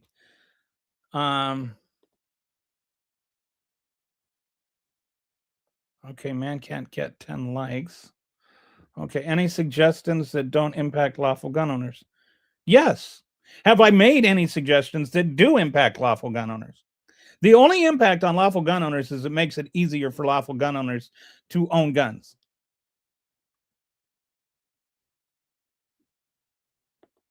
You don't want me to sing. I that is not one of I've been paid to sing in other places, and by that I mean like people will give me money to go sing some other place.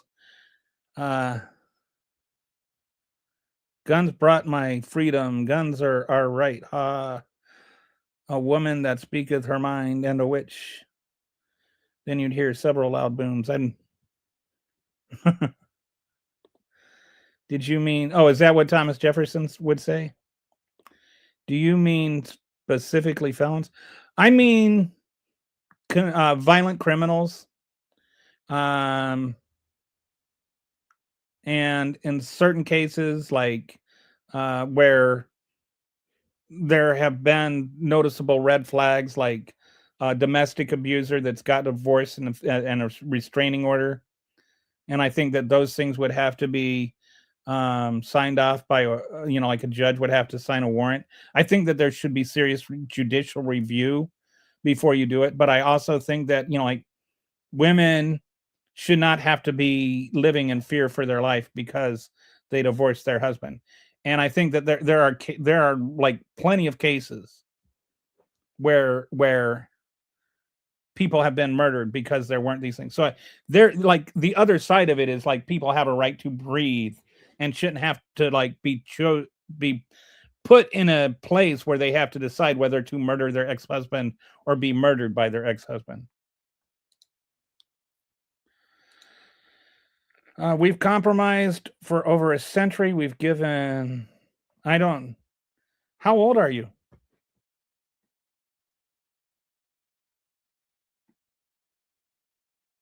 Okay.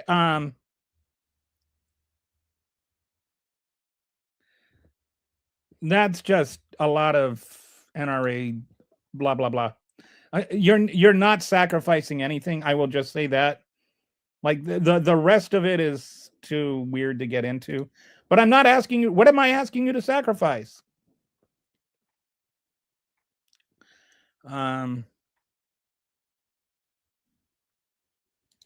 No, the Second Amendment says nothing about permits. The Second Amendment was not meant like I talked about the Second Amendment yesterday. I'm not going to go back into it today.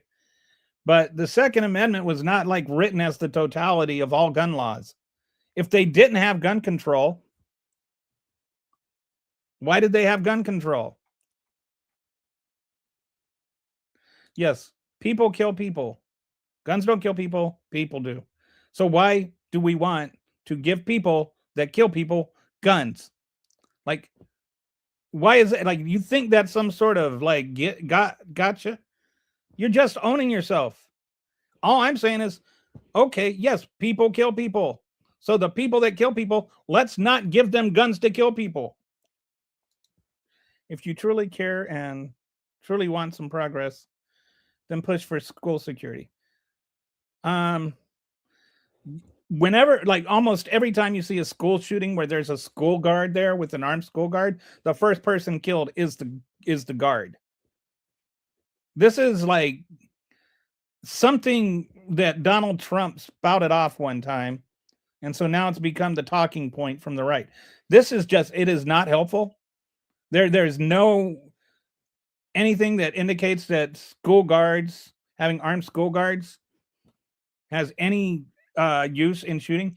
The end up usually, what happens is these guys have like, they've got all this body armor and stuff, and the security guard has a little handgun, and he's the first one that's killed, and then the shooter has another gun.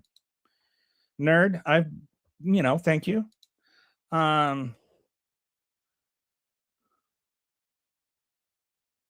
Okay, I don't have a gun, but if I do I don't think whether you keep your bullets locked up is relevant. So if we should, I didn't say we should ban guns. Libertarian Party is a joke. Guns are beautiful things. I hate to see your Pornhub history. Responsible gun owners aren't the ones we need to worry about. Right. That's why I'm saying make them responsible for the gun owners. Guns they own. Let's just keep the guns in the hands of responsible gun owners. We cool with that? Can you just say, I think only responsible gun owners should have guns? Like as I do. I think only responsible gun owners should have guns. Do you agree with that? Yes or no? But I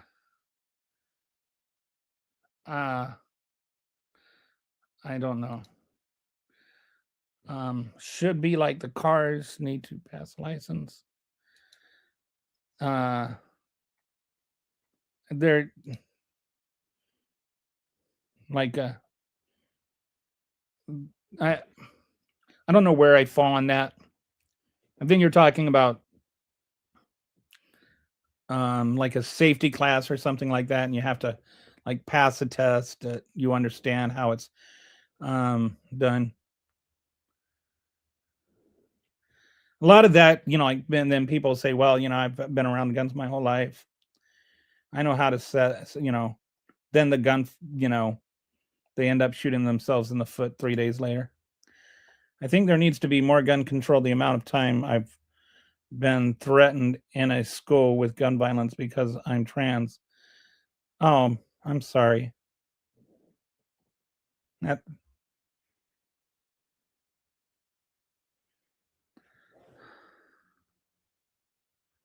I'm really sorry.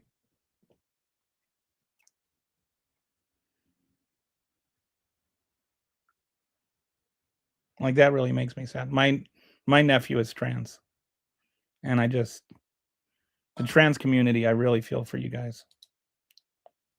Guns are fine. It's mental health issues that's the problem. Okay, so let's keep the guns away from the people that have mental health issues then. Like, I don't understand. Like, I am not promoting an anti-gun argument here. And I'm not promoting that people with, you know, responsible gun owners, like I keep saying, let responsible gun owners have guns. Let's keep them out of the dangerous people's hands.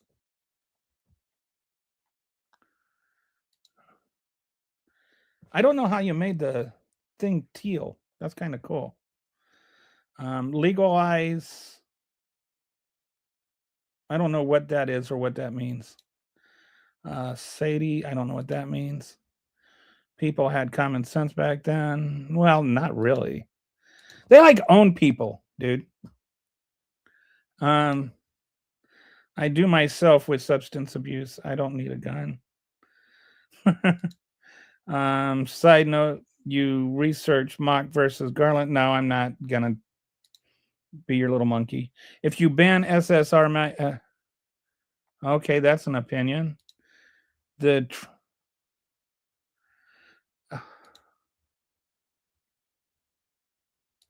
anti-trans people are not welcome here. So we won't be hearing from that person anymore.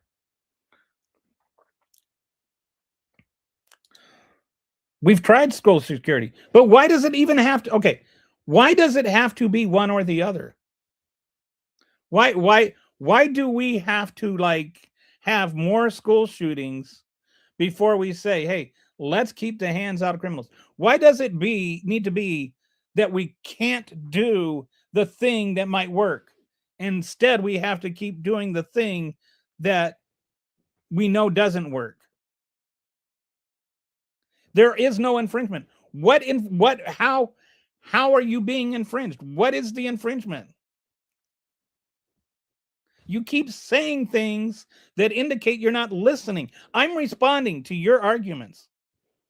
You are not hearing the things I'm saying. What infringement? Please tell me what infringement. Tell me one thing that is an inconvenience to you if criminals don't have guns.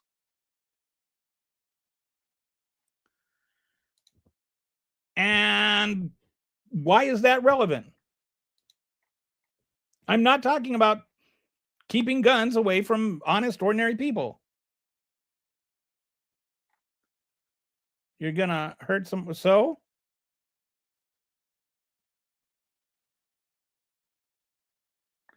you're gonna. Okay, I'm sorry. You're gonna hurt somebody with a car before you hurt them with. I don't think that's actually true. Because what you're not factoring into that is usage rates. If everybody used guns as much and as often as they use cars, there would be a lot more people shot.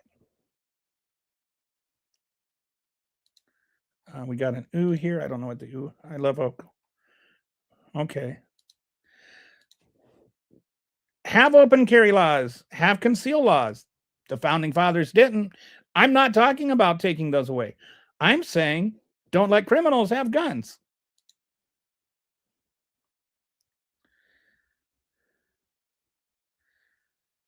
Who's asking for more gun control? Do you think criminals should have guns? Mentally deranged, more like, I don't know. It was saving lives, security. You're acting like this is like true and past tense. Like you don't think that there's still security guards in schools? I live in Texas, dude. The first guy they shot was the security guard. Uh,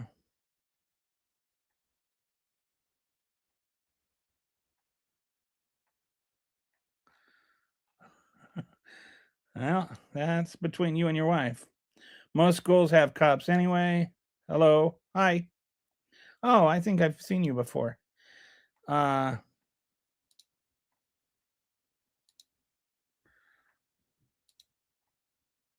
you saying I'm saying whether security works is irrelevant.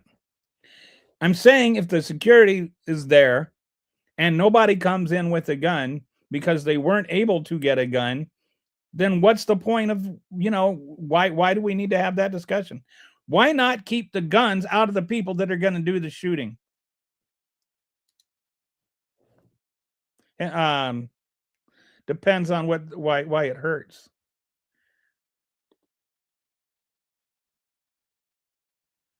Okay. Yesterday, if you, yeah, because I don't like really care what you're trying to like. If I had to Google and research every weird bit of MAGA disinformation, I would spend my whole life just chasing down nonsense. Who won the 2020 election? It's that you are not a credible person. You're not a credible enough person to even entertain with your like weird little Biden tried to steal your guns conspiracy. Okay. How about putting I think we should. That's actually part of what I'm saying.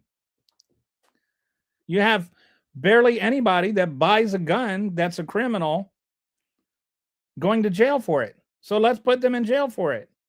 That's part of my whole solution here. Why is it that you think that keeping guns away from criminals and putting criminals in jail are mutually exclusive things? Do you think criminals in jail have guns? Yes, and yet they still get them.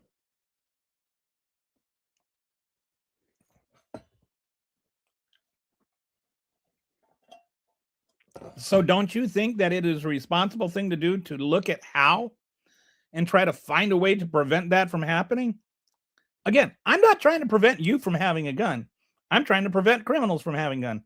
You're saying, "Oh yeah, criminals have guns," is not a rebuttal to I don't think criminals should have guns.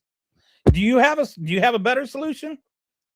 How do you think we should keep criminals? You don't think Do you think criminals should have guns or not?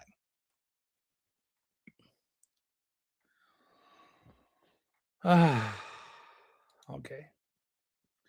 My gun is in my pocket. If you personally can remove it from me, I'll agree to never own another gun. Son, that's not your gun. Guns should not be allowed in school. I agree. Lenny Bruce was not afraid. I agree, Paisley. Okay, UNC. What is UNC? I don't know what UNC is. Paisley is very, very much about UNC. You a Tar Heels fan? It's fine. You know best. I do know what I know.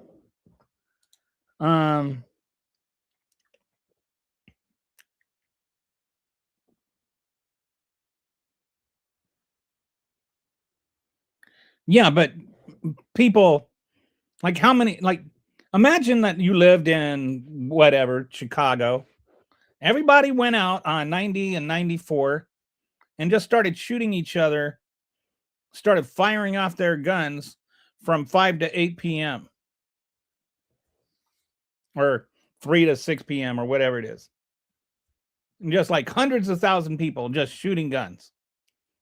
Do you think gun deaths might go up? Like the car usage is much more ubiquitous than gun usage. So saying there are more car deaths or as many car deaths as gun deaths is a false equivalence. Because of course you're gonna. I mean,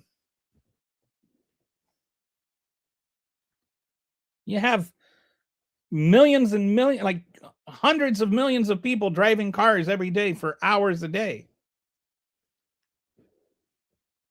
You don't have hundreds of millions of people driving a car for hours a day. Did you see the FBI release documents about Kringus McDingleberry? No, nor do I know who Kringus McDingleberry is. Have a hunch that it's not a real person. You're still going on Mock vs. Garland. And we still got, I don't, what is UNC? You look like bus stop prison tang. Okay. I'm a little confused why you are asking for here. I'm a little confused what you are asking for here. No one thinks criminals should have weapons, and we have an entire agency and laws for that purpose. Okay. This is the first time you've commented. I don't know how long you've been here, but I went through a whole thing addressing what I think would be a way to keep the guns out of criminals' hands. And I've had an incessant cascade of replies saying, don't take away my guns, when I have never once said anything about taking away guns. I am trying to talk about how we keep the guns away from criminals. Not talking about how we keep the guns away from like people that are law-abiding citizens. My idea is that you have a card that has a background ID on it. And if you buy a gun, you have to enter that ID. The person that sells it has to enter that ID to confirm that you've cleared a background check. And they have to do that before they sell you the gun. That way, we're shifting the onus of abiding by the law from the criminal to the law-abiding citizen. Once that ID clears, they can legally sell you the gun. Then you become the legal owner of that gun, so we can know who owns that gun. This is how we get rid of 93% of the guns that are purchased in crimes. So I'm trying to look at practical, realistic ways to keep the guns away from criminals without infringing on the rights of law-abiding citizens. The beauty of this is it actually makes it easier for law-abiding citizens to get a gun, because all they have to do is present their ID and they can get a gun within a couple of minutes. It actually reduces the amount of paperwork that they have to fill out.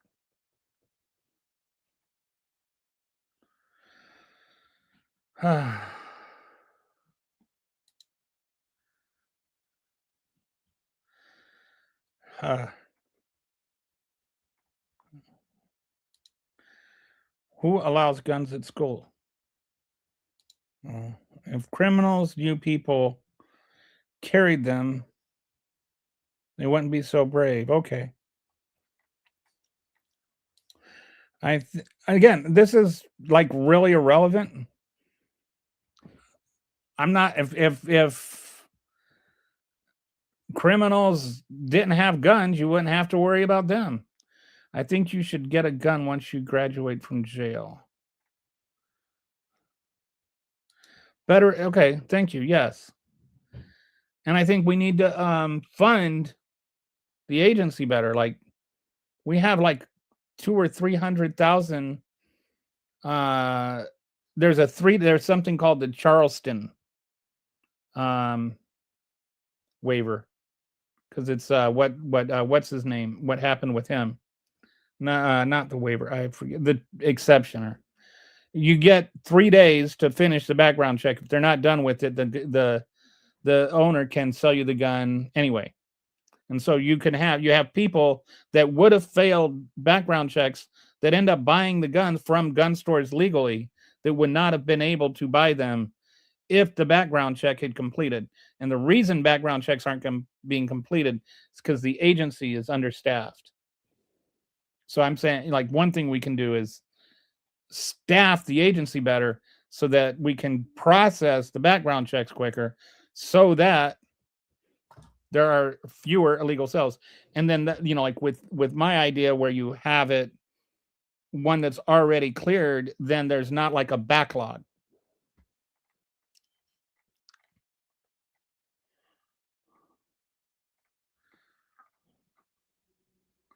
The logic of anti-gun scumbags.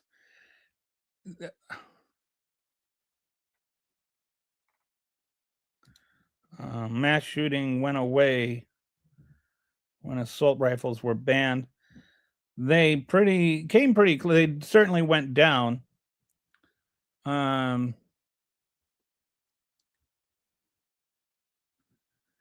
think that there's some correlation there. I think there's also, every time there's a mass shooting, the gun industry uses that to tell people that the Democrats are going to come take away your guns. So there's always a mass surge in sales. And right after a mass shooting, a bunch of people go out and buy guns. And there are Americans own 46% of the privately owned guns in the world. Of those 46%, and that's, we're talking guns here. We're not talking people. 46% of guns, half of them are owned by just a few, like 3% of Americans. So 3% of Americans own 23% of the guns in the entire world. That's like 0.1% of the world's population owns 23% of the guns in the entire world. And we want to make it out that the real problem is that there aren't enough guns here. Even though we're all the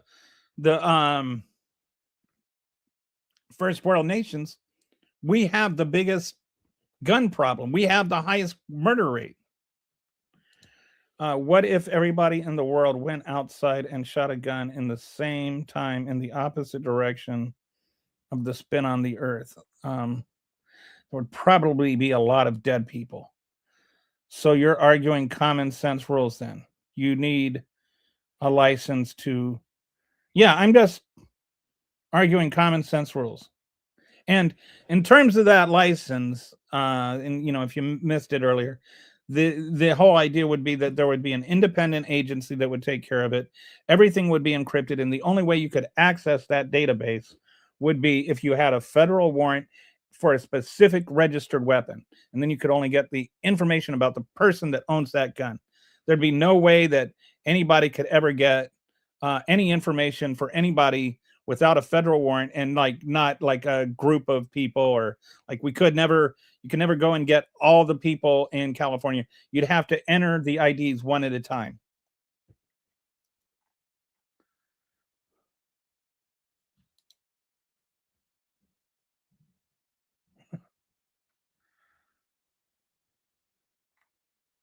Right. I'm just not getting distracted by this other thing. Have you? Okay. UNC. Okay. Winch side isn't having kids.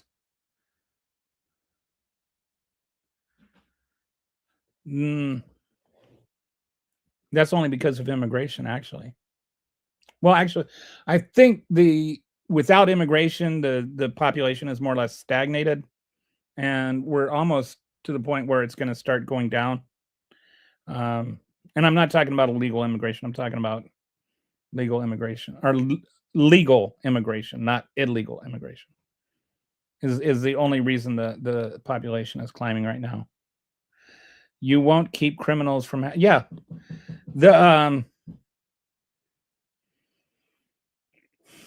You won't stop criminals from committing crimes. So why have laws?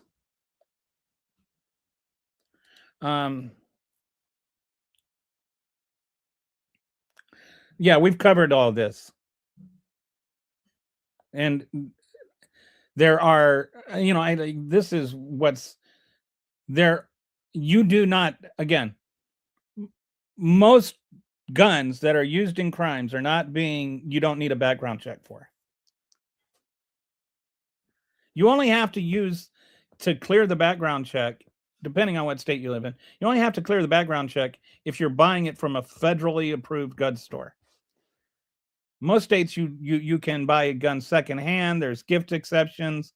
There's also like people can sell them on the black market or buy them on the black market. So I would just, like, rather than me go through all that for like the fifth time, go back and watch like the first 30 minutes or even the 10 through 20 minutes. I cover all that.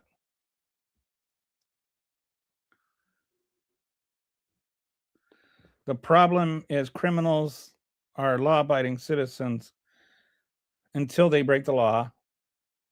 Right. So, but not all criminals are committing their first offense. The typically what in a word, violent criminals.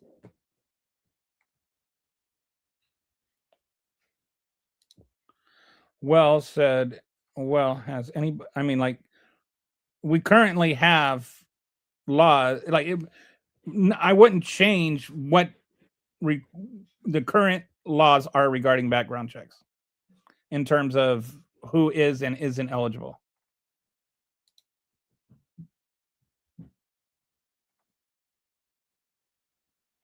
No, and but in essence, this is what we are asking people to do.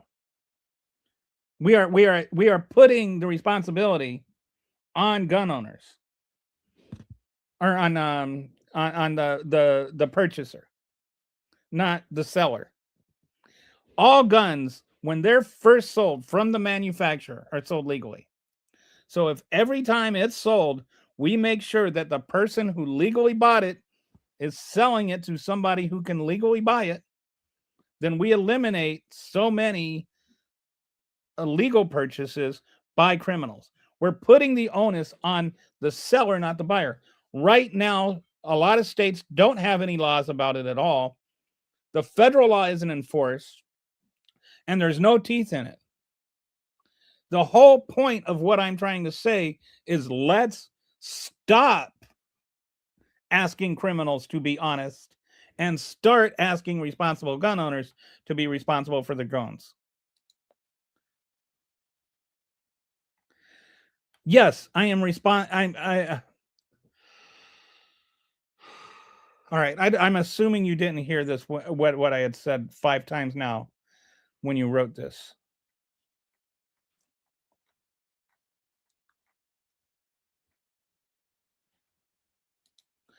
They should do background checks to see if people look cool enough while holding a firearm. Ted Cruz would fail. Stop blaming guns for the actions of criminals. I'm not blaming guns for the actions of criminals. I'm literally not doing that. I don't understand why that is an argument here.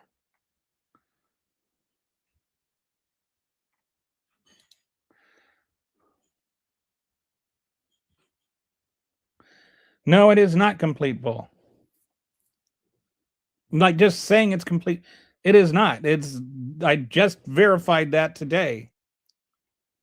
Like, look it up. I don't know what to tell you. There were like 237,000 people that bought guns last year that would have failed a background check because the background check was late. It's important to thoroughly vet gun purchases by seeing if you just lost the game. Well, does that mean we're not going to be seeing UNC anymore? There is a backlog of ATF special forms, not standard purchases. Well, whatever. People are buying guns that shouldn't be able to. That weird stuff again.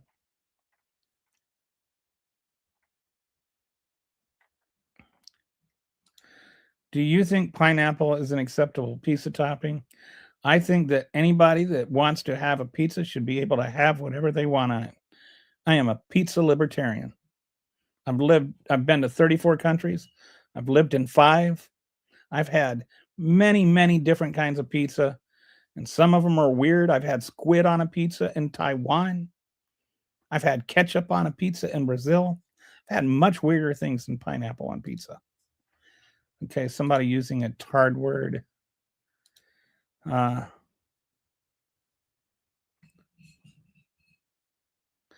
Okay, here's one for you, John.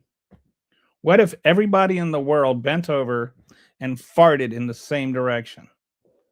Would that reverse the rotation of the Earth? All right.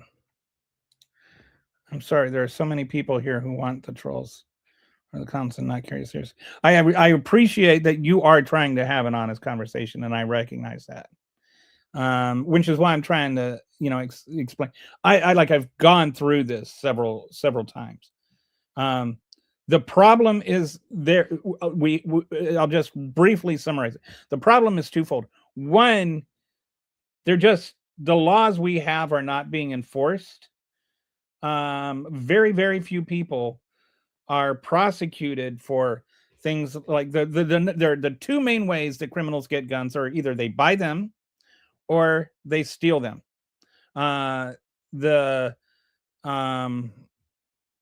There's like 65,000 a year that are stolen, or I'm sorry, 265,000 a year, 65,000 times a year that is not reported. Like stolen guns aren't reported, and the 92% of them are not, of the guns that are used in crimes, are not the initial purchase of it. They're not traced back to the person that bought the gun. Like the person that used it in the crime is not the person that bought it from the gun store. So that means only 8% of the guns that are used in crimes were used by the person that bought them at the gun store. That doesn't mean that only 8% of people that, these are just the ones that you used in crimes, right? So don't get the math weirded out.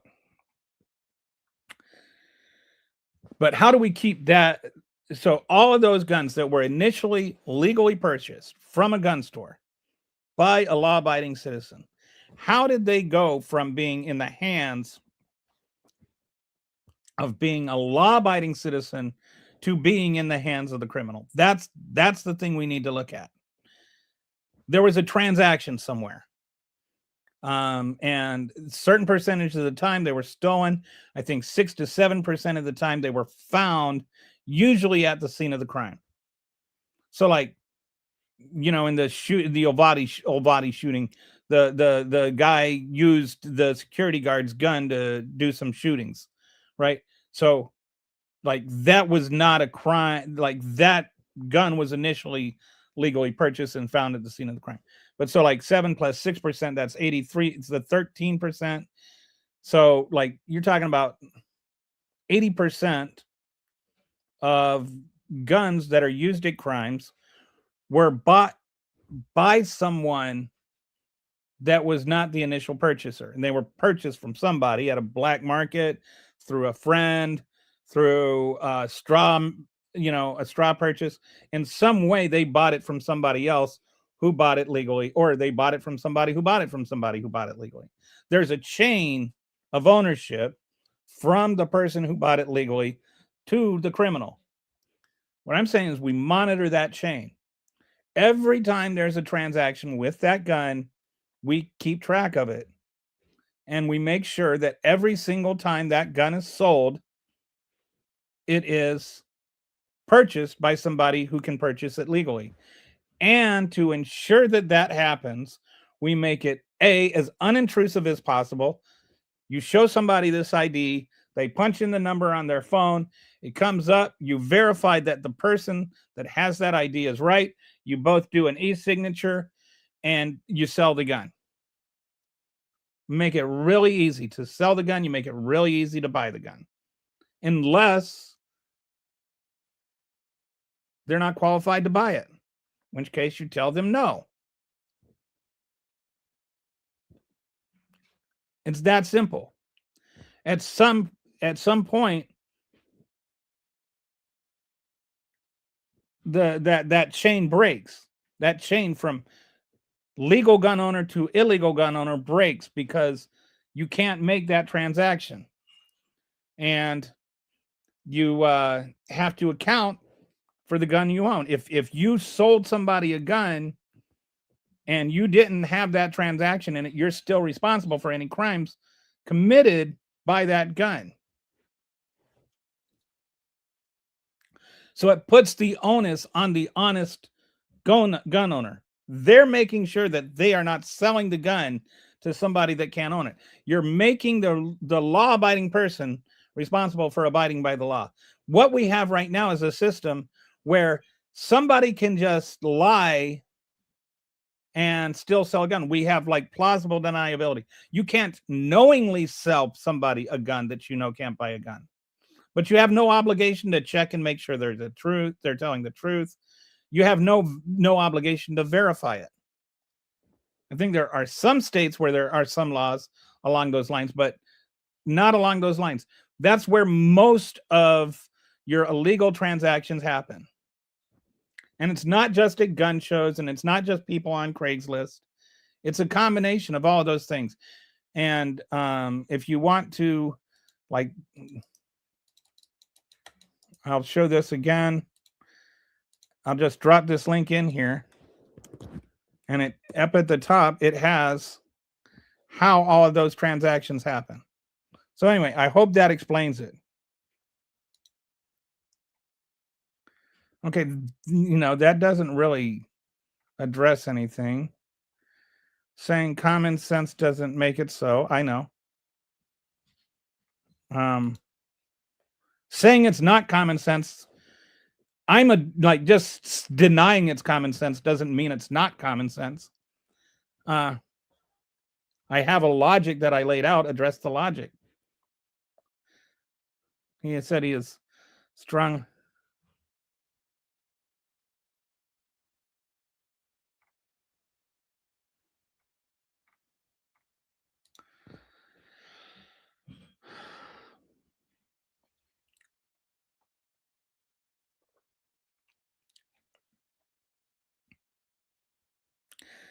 The American people could wage wars against nations, but what the founding fathers planned for, nothing could and control the people's rights.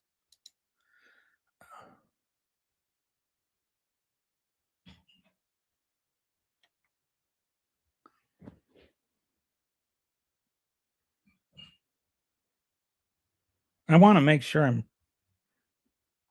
no matter what people say, the American people could wage whole wars against nations. But that's what the founding fathers planned for. So nothing could enslave, I think he means enslave, or control the people's rights.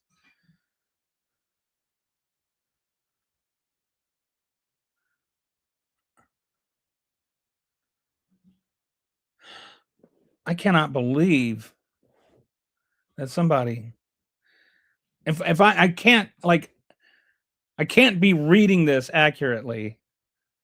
I'm going to assume that you're not trying to say that the founding fathers wanted to make sure that people couldn't be enslaved.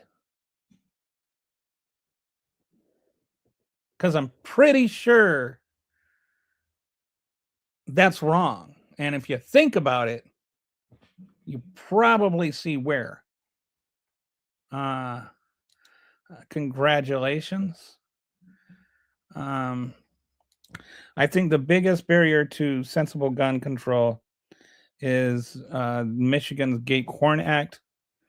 What do you think? I don't know what Michigan's Gay Corn Act is. Oh, Gay Porn Act. Okay. The people who are anti-gun are the ones. Who's anti-gun?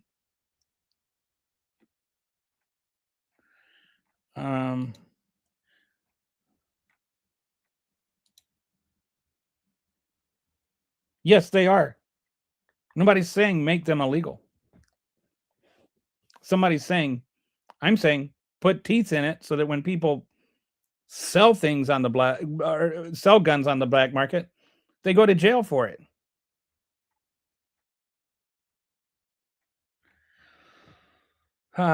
We have beautiful stats like states like Ohio where I can manufacture.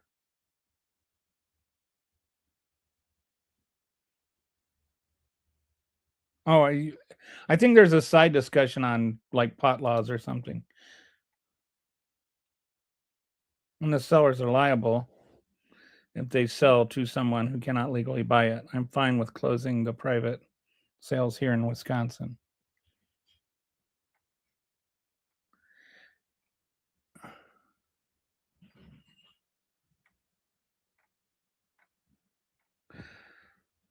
I think we need, I think it needs to be federal. We need to just have a federal law because it's, too easy to drive. Like people have cars.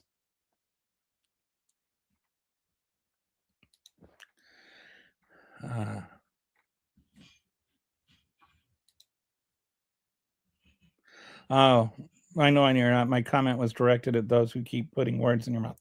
Okay, thanks. Anyway, I was just gonna pop on for an hour, and now I have to pee. Anyway, I showed up. I gave you my solution. You're welcome to think of it what you will, but I have a feeling that too few are even going to think of it at all. Think of it at all. But I do like I think just doesn't hurt any gun owners, and it prevents some gun criminals from owning guns. I don't understand why that is controversial to anybody. But there we go. I hope you have a wonderful evening. It is 7 o'clock. Oh my goodness. All right. Have an exceptional evening, y'all. Thanks for watching.